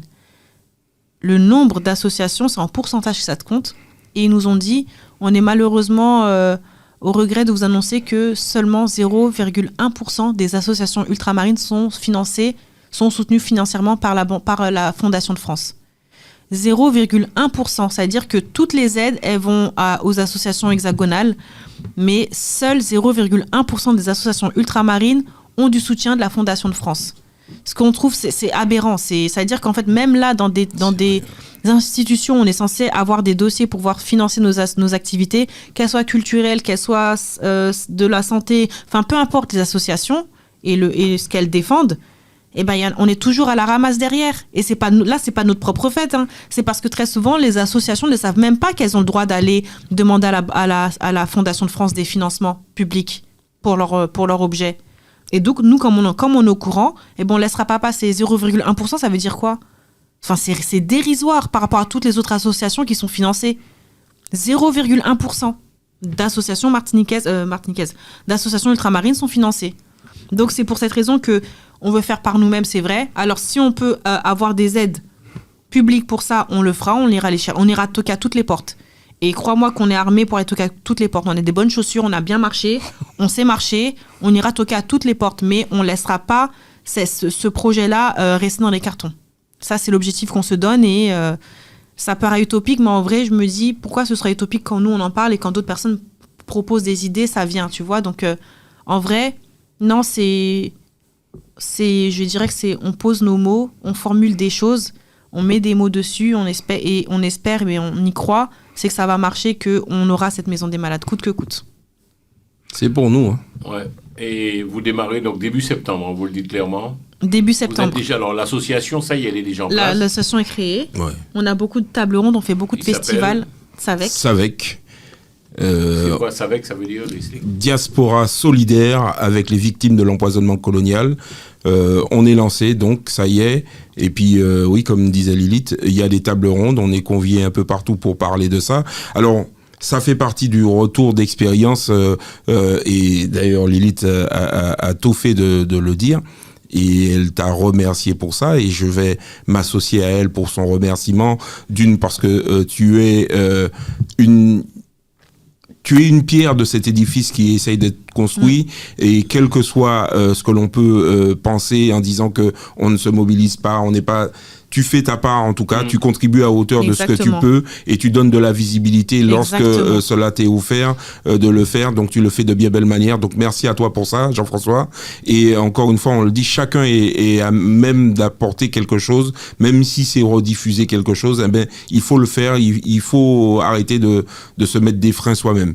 Donc on s'est lancé là-dedans, et on a bien l'intention de ne pas lâcher ce combat-là. Donc Diaspora solidaire avec les victimes de l'empoisonnement colonial, s'est lancé, c'est quelque chose qui nous intéresse, et puis ça part de cette expérience qu'on a eue pendant cette marche de l'année dernière, les 546 kilomètres qui nous ont séparés de Versailles à Saint-Brieuc. On a fait ça un peu à pied, un peu contraint par certains qui nous ont un peu rejetés, un peu regardés en travers, qui nous ont condamnés, qui nous ont jugés, qui nous ont envoyé les gendarmes et la police. Sérieux? Oui, on a eu la chance. Racontez-nous alors, vous avez fait une marche, c'est ça? Oui, c'était la vous avez deuxième. fait une marche de d'où à d'où? On est parti de Versailles, et on a rejoint Saint-Brieuc. On a fait ça à pied, oui. On est passé par Granville, Saint-Malo, et on a fini à Saint-Brieuc. On a fait 3 semaines de marche. Waouh. Ouais. Vous étiez à 3, 4? On était à 4, plus les 2 chiens, on était 6. Ouais, on avait les anges gardiens quand même. C'était 4 domis. Oui. Nous t'es pas, non, nous t'es, oui, t'es calomé à l'entente, mais nous t'es pas quand même anti-véhicule balai ou pas t'es jamais ça, si t'es ni un monde qui trappe en mal dit, pour dire que nous, ni possibilité de déplacer comme nous, et faire un petit coup d'urgence, c'est toujours mieux que d'attendre les secours au bord de la route. Comment vous faisiez avec le véhicule alors? Alors, on avait des tournées, en fait, on se relayait pour la marche, et le véhicule suivait, ou en tout cas préparait le bivouac. Donc, ah oui, nous fait ça sérieusement. Hein. D'ailleurs, tu avais reçu Lilith qui avait lancé le truc, et d'ailleurs c'est grâce à toi que tu as eu le premier contact qui nous a fait don de moments formidables. On ne s'y attendait pas, on a eu une belle surprise. Tony nous a dit un bel merci, un bel coup de chapeau bas, parce que franchement nous pas qu'à attendre nous à ça, et il nous a reçu sur quelque chose. Je pense que on peut avoir sur l'ensemble du territoire national hexagonal des endroits où justement on peut se retrouver, et ça donne l'idée de ce qu'on a envie de faire avec cette histoire de maison de malades, de dire que c'est un lieu de paix où tu peux te ressourcer. Et là c'était une belle expérience avec Tony, mais il n'y a pas que Tony, malheureusement, parce qu'il y a eu des petites choses sur le chemin, des expériences qu'aujourd'hui on garde au fond de nous, des moments difficiles parce que c'est d'abord le jugement, parce qu'on ne comprend pas, parce que on est différent de peau, parce que on n'agit pas de la même manière que d'autres, parce que ben oui, quand tu marches, tu as besoin d'énergie, tu as besoin de force, c'est pas, et puis seulement vent nous canouille boudin nous, la preuve en est, ou t'es qu'à faire un petit la fête. Non, je déconne, mais quand même, il faut dire les choses comme elles sont.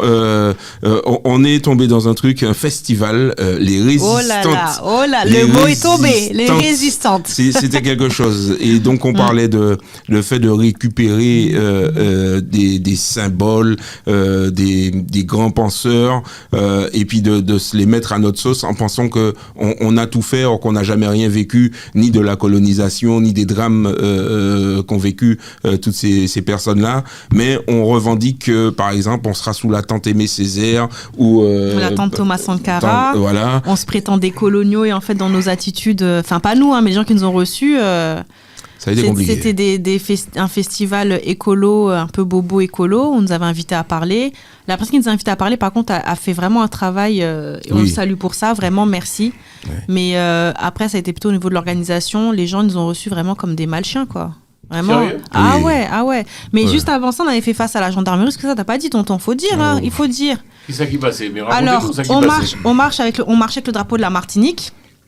Les gens qui l'apparentent très souvent au drapeau de la Palestine.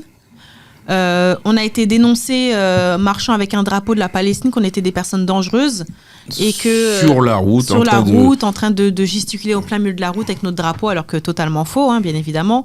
On a été plusieurs fois contrôlés par la gendarmerie, par la police, la gendarmerie et un maire d'une ville sur laquelle on s'était posé pour faire un petit camping. On avait marché, donc à 18h, on a arrêté de marcher pour commencer à bivouaquer. Il y a un monsieur qui est venu avec son chien, tu te rappelles, celui qui est venu faire son sport là. Et puis après, il nous a dit qu'on avait un drapeau de la Syrie. Celui de la oui, je te jure, oui. Il a appelé le maire de la ville, c'était un petit patelin, quoi. Il a appelé le maire de la ville est venu nous voir pour nous dire, excusez-moi, on m'a appelé, nanana. Et en fait, le maire de la ville a dit qu'il a très bien vu qu'en fait, ça avait rien à voir avec ce que le monsieur disait. Il m'a dit, je suis désolé, c'est même excusé, je crois. Le monsieur il était gêné. Hein. Il a fait une photo avec nous. Il a fait une photo avec nous, tout ça. Il a donné dans la cagnotte aussi, d'ailleurs. Il a dit, prenez le temps que vous voulez, vous bivouaquez, machin, faut juste que ça reste propre à la fin, tout ça. Donc voilà, mais ça a été pas mal de choses comme ça sur la marche avec des gens qui connaissent pas le drapeau. Et j'ai envie de dire quand même... De la Martinique. Oui. Après, j'ai envie de dire quand bien même ça aurait été le drapeau de la Palestine, en soi, je vois pas où est le problème. En fait, les gens subissent un génocide, on peut soutenir des causes comme ça, quoi. Mais bon, pour le coup, c'était la Martinique, les gens se sont trompés. Les gens ont appelé la police en disant qu'on importait les problèmes ici. Après, on a été traités de sales négros, rentrez chez vous. Il y a un monsieur qui nous a mis premier gaou là, et puis il dansait, il faisait des gestes, enfin bref, obscènes. On a eu des doigts d'honneur et tout. Des doigts d'honneur. Avec le TikTok, parce que c'est assez délicat. Hein. Oui. Alors, il a eu des gestes obscènes envers nous. Vraiment des choses... on a eu beaucoup de choses comme ça sur cette marche-là. La première marche qu'on avait fait avec Chacha, vu qu'on n'avait pas de drapeau, on n'était pas autant embêtés, tu vois. Même, je crois qu'on a été... parfois, quand on faisait des bivouacs un peu sauvages, oui, les gens venaient voir ce qu'on faisait, c'est un peu normal, on est sur leur territoire. Mais on n'a pas eu autant de trucs comme ça. Mais la deuxième marche, avec le drapeau, mais alors là... Et puis surtout, entre la première et la deuxième marche, il y a eu plus de fascisation dans l'État aussi. Il y a beaucoup plus de racisme. Vous avez fait cette marche, pourquoi ? Pour les victimes, pour récolter des fonds pour les victimes. Tu nous avais invité pour ça, en plus on avait récolté des fonds. Il fallait créer un petit bus qui permettait de faire un petit bureau mobile pour aller à la rencontre des victimes, des ouvriers. Trouver les fonds ? Ah oui, on a récolté plus de 17 000 euros en tout. On avait, à la base, c'était 10 000 euros la cagnotte. Et puis on avait fait beaucoup de tables rondes. Et puis on avait fait tellement un travail de communication en amont avant qu'André nous rejoigne. On avait fait avec Chacha beaucoup de travail de communication. J'avais fait énormément de tables rondes pour parler de ce sujet.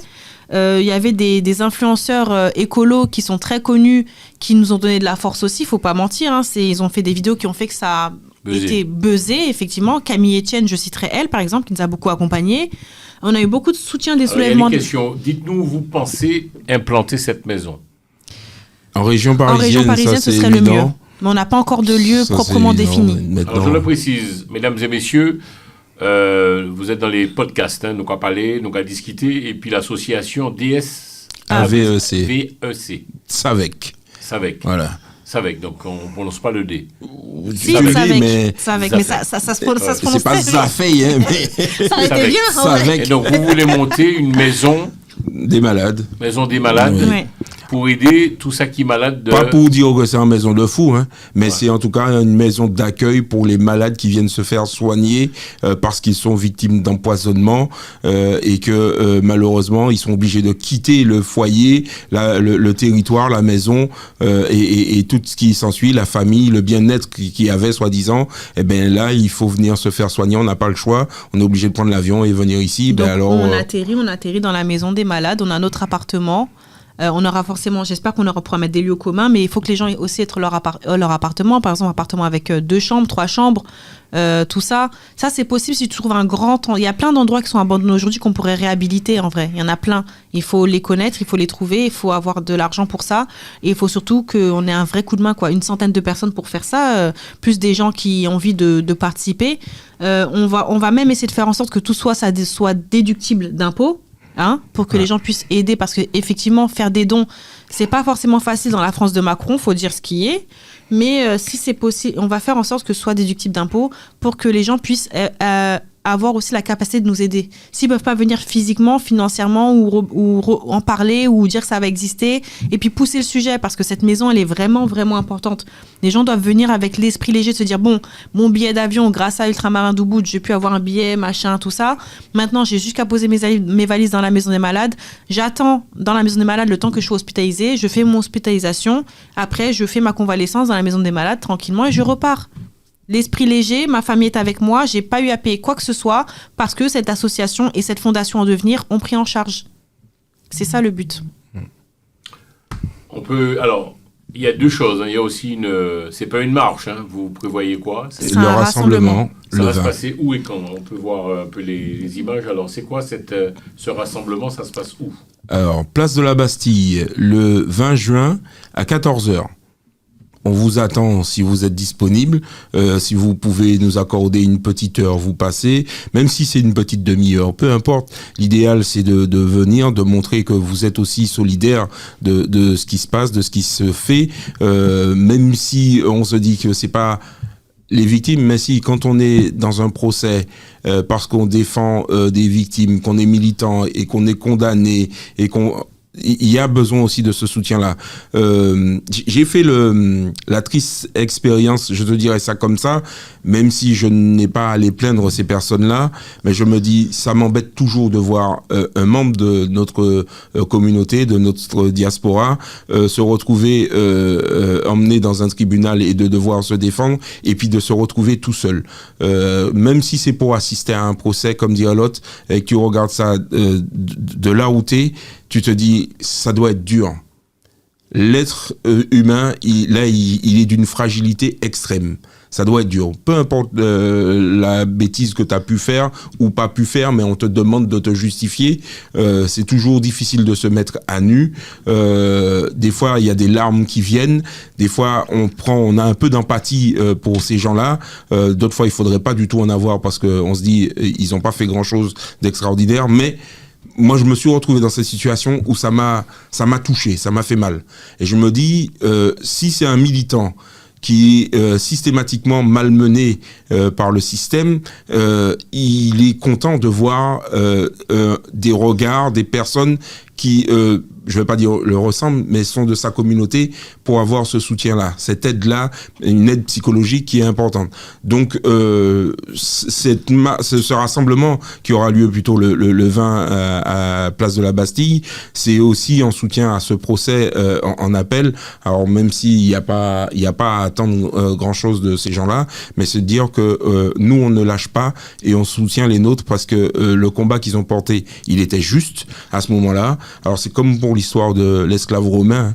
Pour un coup de tambour, te faire démonter, c'est compliqué.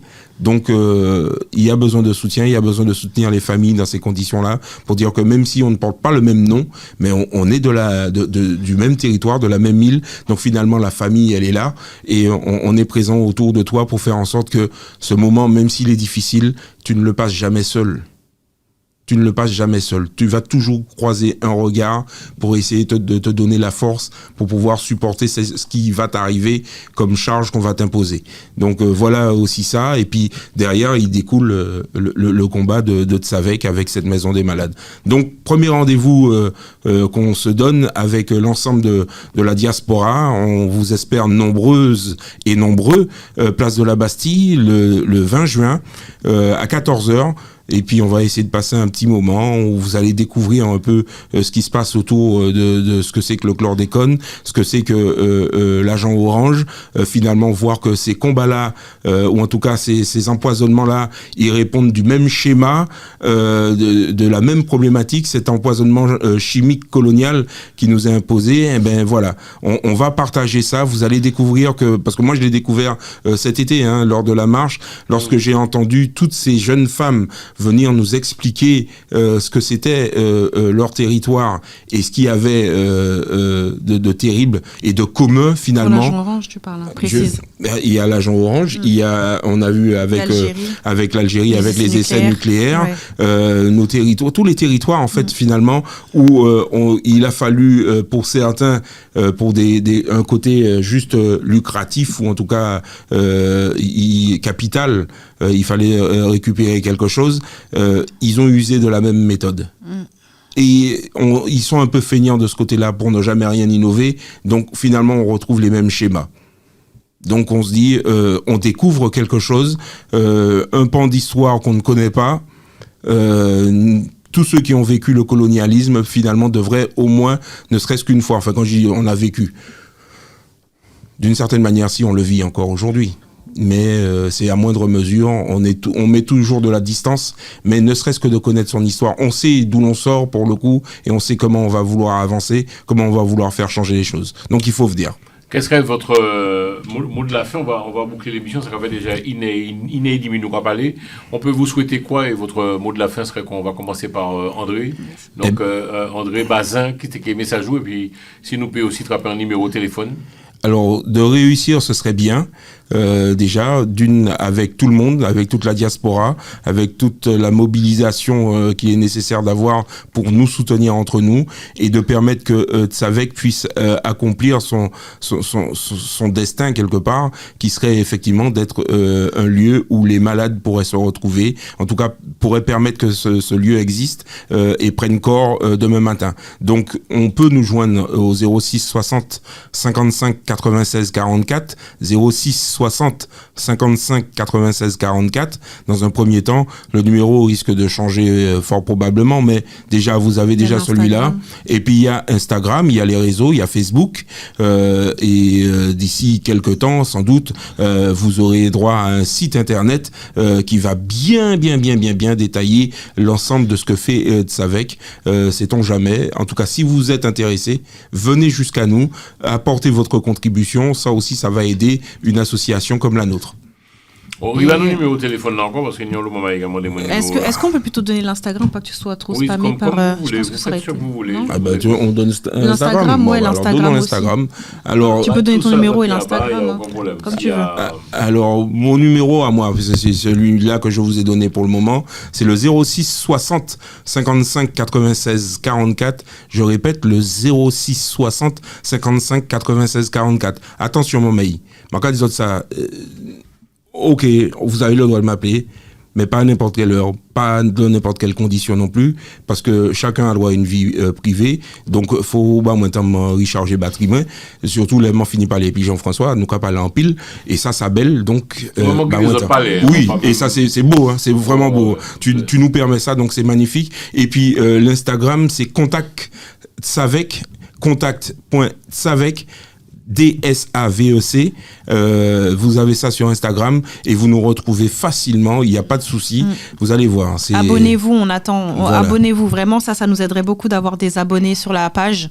Parce la page Tzavek, la page Tzavek. Abonnez-vous à notre compte Instagram parce que c'est là où on mettra le maximum de nos informations et je pense que même pour nous contacter, ce sera beaucoup plus simple que d'aller spammer le téléphone d'André. Ouais. Et donc voilà, on sait, et aussi aujourd'hui, on sait que les réseaux sociaux ont un fort pouvoir de mobilisation, donc abonnez-vous. On n'a pas encore beaucoup de contenu, ça c'est vrai, mais abonnez-vous, c'est toujours une force que vous donnez, c'est juste à cliquer appuyer sur un bouton pour vous abonner.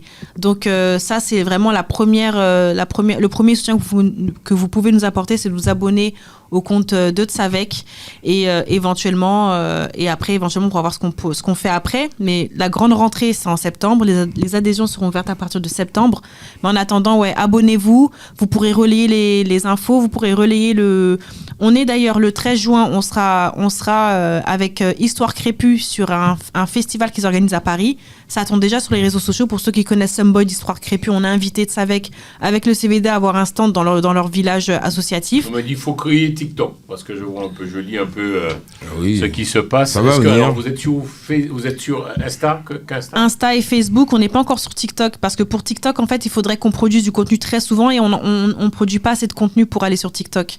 Mais effectivement, on y pense. Mais en attendant, pour l'instant, on commence par Instagram. Donc, si vous pouvez déjà nous suivre sur Instagram, pour ceux qui ont Instagram, ce serait vraiment super génial. Et partagez et faites en sorte que les gens s'abonnent à nos réseaux sociaux. Il faut en parler autour de vous. Ok. Voilà. C'est chose difficile de se lancer dans une aventure comme celle-ci ou pas? Oui. C'est l'agence de bousin en fait, hein, c'est ça. Pas que. Non, pas que. dans ce sens-là. Nous pas ni besoin d'argent pour nous. Nous Mais ni vous besoin d'argent. vous voulez trouver une maison, être propriétaire ou acheter ou bien louer? Ah non, on aimerait bien que la fondation ait son propre Mur, mur, bah oui. totalement. Le but, c'est qu'on soit vraiment pas dépendant de qui que ce soit par rapport à cette habitation.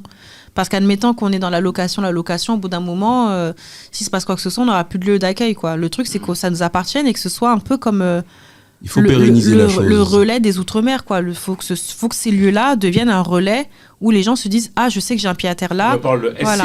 vous y pensez? Si la Pourquoi pas, personne c'est qui s'y connaît, contactez-nous sur notre Instagram et venez, on a notre adresse mail dessus. N'hésitez pas vraiment à nous envoyer toutes les infos. On est preneur de tout. On est encore au début, donc Voilà. on est preneur Il de faut toutes les aides. pérenniser et il faut même sanctuariser la chose de manière à ce que justement les malades, les victimes puissent avoir un lieu où il n'est pas à réfléchir, à se dire ah, il faut que je trouve ça, ah, il faut que je fasse ci, non, il faut que les choses soient simplifiées, soient facilitées. Ça aussi, il va falloir avoir une action auprès de l'État, de nos parlementaires pour qu'ils puissent porter la chose et faire en sorte que justement ces démarches-là soient prises en compte de A à Z entre le transport, l'hébergement, le retour, la mobilité qu'il peut y avoir si on doit emmener les gens dans un hôpital pour suivre leurs soins, que ces choses-là soient englobés dans un package qui permet d'avoir tout d'un coup et qu'ils n'aient pas à calculer, à réfléchir, à chercher. C'est épuisant cette perte de temps, d'énergie à la recherche de ce genre de choses-là. Et il y a de quoi démoraliser quand on ne sait pas faire, qu'on n'a pas de bon guide pour expliquer les choses. Donc il y a besoin que les choses soient simplifiées au maximum de manière à ce que ce soit simple pour qui que ce soit finalement. Alors on le répète, les montées, pour celles et ceux qui arrivent, hein, qui ça les fait exactement? Votre association, vous voulez faire quoi? On veut une maison des malades pour que celles et ceux qui se retrouvent dans une situation où ils sont obligés de se faire soigner et donc de quitter leur territoire parce que ils sont empoisonnés par le chlordécone ou par n'importe quel autre pesticide qui serait sur nos territoires ou même par la sargasse, sait-on jamais. Donc, on veut pouvoir les accueillir dans un lieu qui soit, on va dire, un peu sécure pour eux, qui n'ait pas à trop réfléchir, à se dire, ouh là là, ça va être compliqué pour moi. On veut que ce lieu-là soit sanctuarisé pour qu'il soit apaisé, qu'ils puissent venir faire leurs soins. Nous ne soignons pas, nous ne sommes pas médecins, nous ne sommes pas soignants. Nous pouvons faire partie d'un corpus pour dire qu'on facilite les choses, mais nous ne sommes pas à ce niveau-là. Mais nous permettrons demain matin que les gens puissent venir tranquillement se reposer entre deux soins ou, sait-on jamais, un bon moment à passer, non pas sur le canapé de membres de la famille, parce que malheureusement, on ne veut pas trop dépenser d'argent, et ça se comprend, mais on ne peut pas, et puis de toute façon, il n'y a rien qui permette de garantir que tout cela ne va pas coûter. Donc, on a besoin d'avoir un lieu pour cela, pour se reposer, et pour ne pas avoir à réfléchir à ces petites choses-là. Donc, on propose la maison des malades. Ok, il va le numéro téléphone là. Alors, 06 60 55 96 44. Et de toute façon, les mots sortis là, indiqué Jean-François, m'a qu'à couper y passer. Non, ne m'appelez pas tout de suite. Alors, ton mot de la fin serait quoi? Écoutez, rejoignez-nous nombreux sur nos réseaux sociaux. Rejoignez-nous le 20 juin. C'est une date primordiale. C'est super important pour ceux qui peuvent poser éventuellement leur matinée le 22 juin parce que ce sera la réponse du chlordécone. Soyez présents ou sinon relayez l'information. Relayez nos réseaux sociaux parce que c'est là aussi que ça se passe l'information. C'est là où on va passer le plus souvent. On évite trop le téléphone parce que c'est vrai que ça peut prendre beaucoup de place. Mais on vous invite vraiment à vous abonner à nos comptes. Instagram et Facebook et vous verrez sur l'Instagram il y a aussi le mail si vous voulez nous faire part de témoignages si vous avez vous aussi des familles quelqu'un qui est venu se faire soigner qui a dû être hébergé dans la famille c'était compliqué, n'hésitez pas, on prend vraiment toutes ces données là parce qu'on a besoin de chiffrer, on a besoin de faire on a un plaidoyer qui nous attend là, à la rentrée on va le poser et voilà c'est tout le monde met la main à la pâte et on serait ravis d'accueillir tout le monde donc n'hésitez pas à nous suivre, vraiment c'est très important, soyez là le 20, suivez-nous sur les réseaux sociaux, c'est les premières choses que vous pouvez faire en termes d'action. Et puis pour les adhésions en septembre, on verra en septembre. Mais là, la première chose, c'est vous abonner et nous suivre le 20. On a tout dit? Quasiment. On a tout dit. Donc, il va nos numéros de téléphone pour les moments. 06 60 55 96 44. Très bien. Voilà. Mesdames et messieurs, nous avons bout émission. Je souhaite passer un bon petit début de soirée, sinon très très bon début d'après-midi. C'est sinon les autres qui ont regardé émission. Nous avons les TikTok là. Je remercie les autres. Donc le numéro de téléphone, il est noté, il est pris. Et donc si les autres les crient, donc ribanou le numéro de 06 60 55 96 44. Ok, donc vous devriez avoir beaucoup d'appels. Et association qui a démarré donc en septembre. Les adhésions sont ouvertes. L'association est déjà créée, on a déjà notre numéro et tout ça, on a déjà récépissé, tout est fait. Mais les adhésions commenceront en septembre. Mais en attendant, les gens peuvent toujours nous rejoindre sur les réseaux sociaux. Et c'est là où le nerf de la guerre, c'est qu'on a besoin de visibilité aussi sur les réseaux sociaux. Ça, c'est très important parce qu'il faut que les gens connaissent le projet, il faut que les gens viennent adhérer à tout ça. Et ça se trouve qu'il y a des gens chez qui ça va développer des vocations. Comme je disais, on recherche des sophrologues, on recherche des naturopathes, on recherche des infirmières. On va bientôt faire des séquences pour dire qu'on recherche tel profil et tout ça. Donc, n'hésitez pas à suivre. Et puis, peut-être que vous connaissez quelqu'un qui a envie d'avoir un projet, être bénévole dans un projet et que ça l'intéresserait de faire partie de notre groupe. Et ben, envoyez nos réseaux sociaux à cette personne-là et vous abonnez-vous aussi. Voilà. Ok, bien merci. Je souhaite les autres passer un bon petit soirée, Kembe fort, Kembe solide, en l'olamou pour autres. Ribanou non association à nouveau, donc non c'est Savec. Ça commence par un D, mais comme on a du malin, c'est D-S-A-V-E-C. Savec.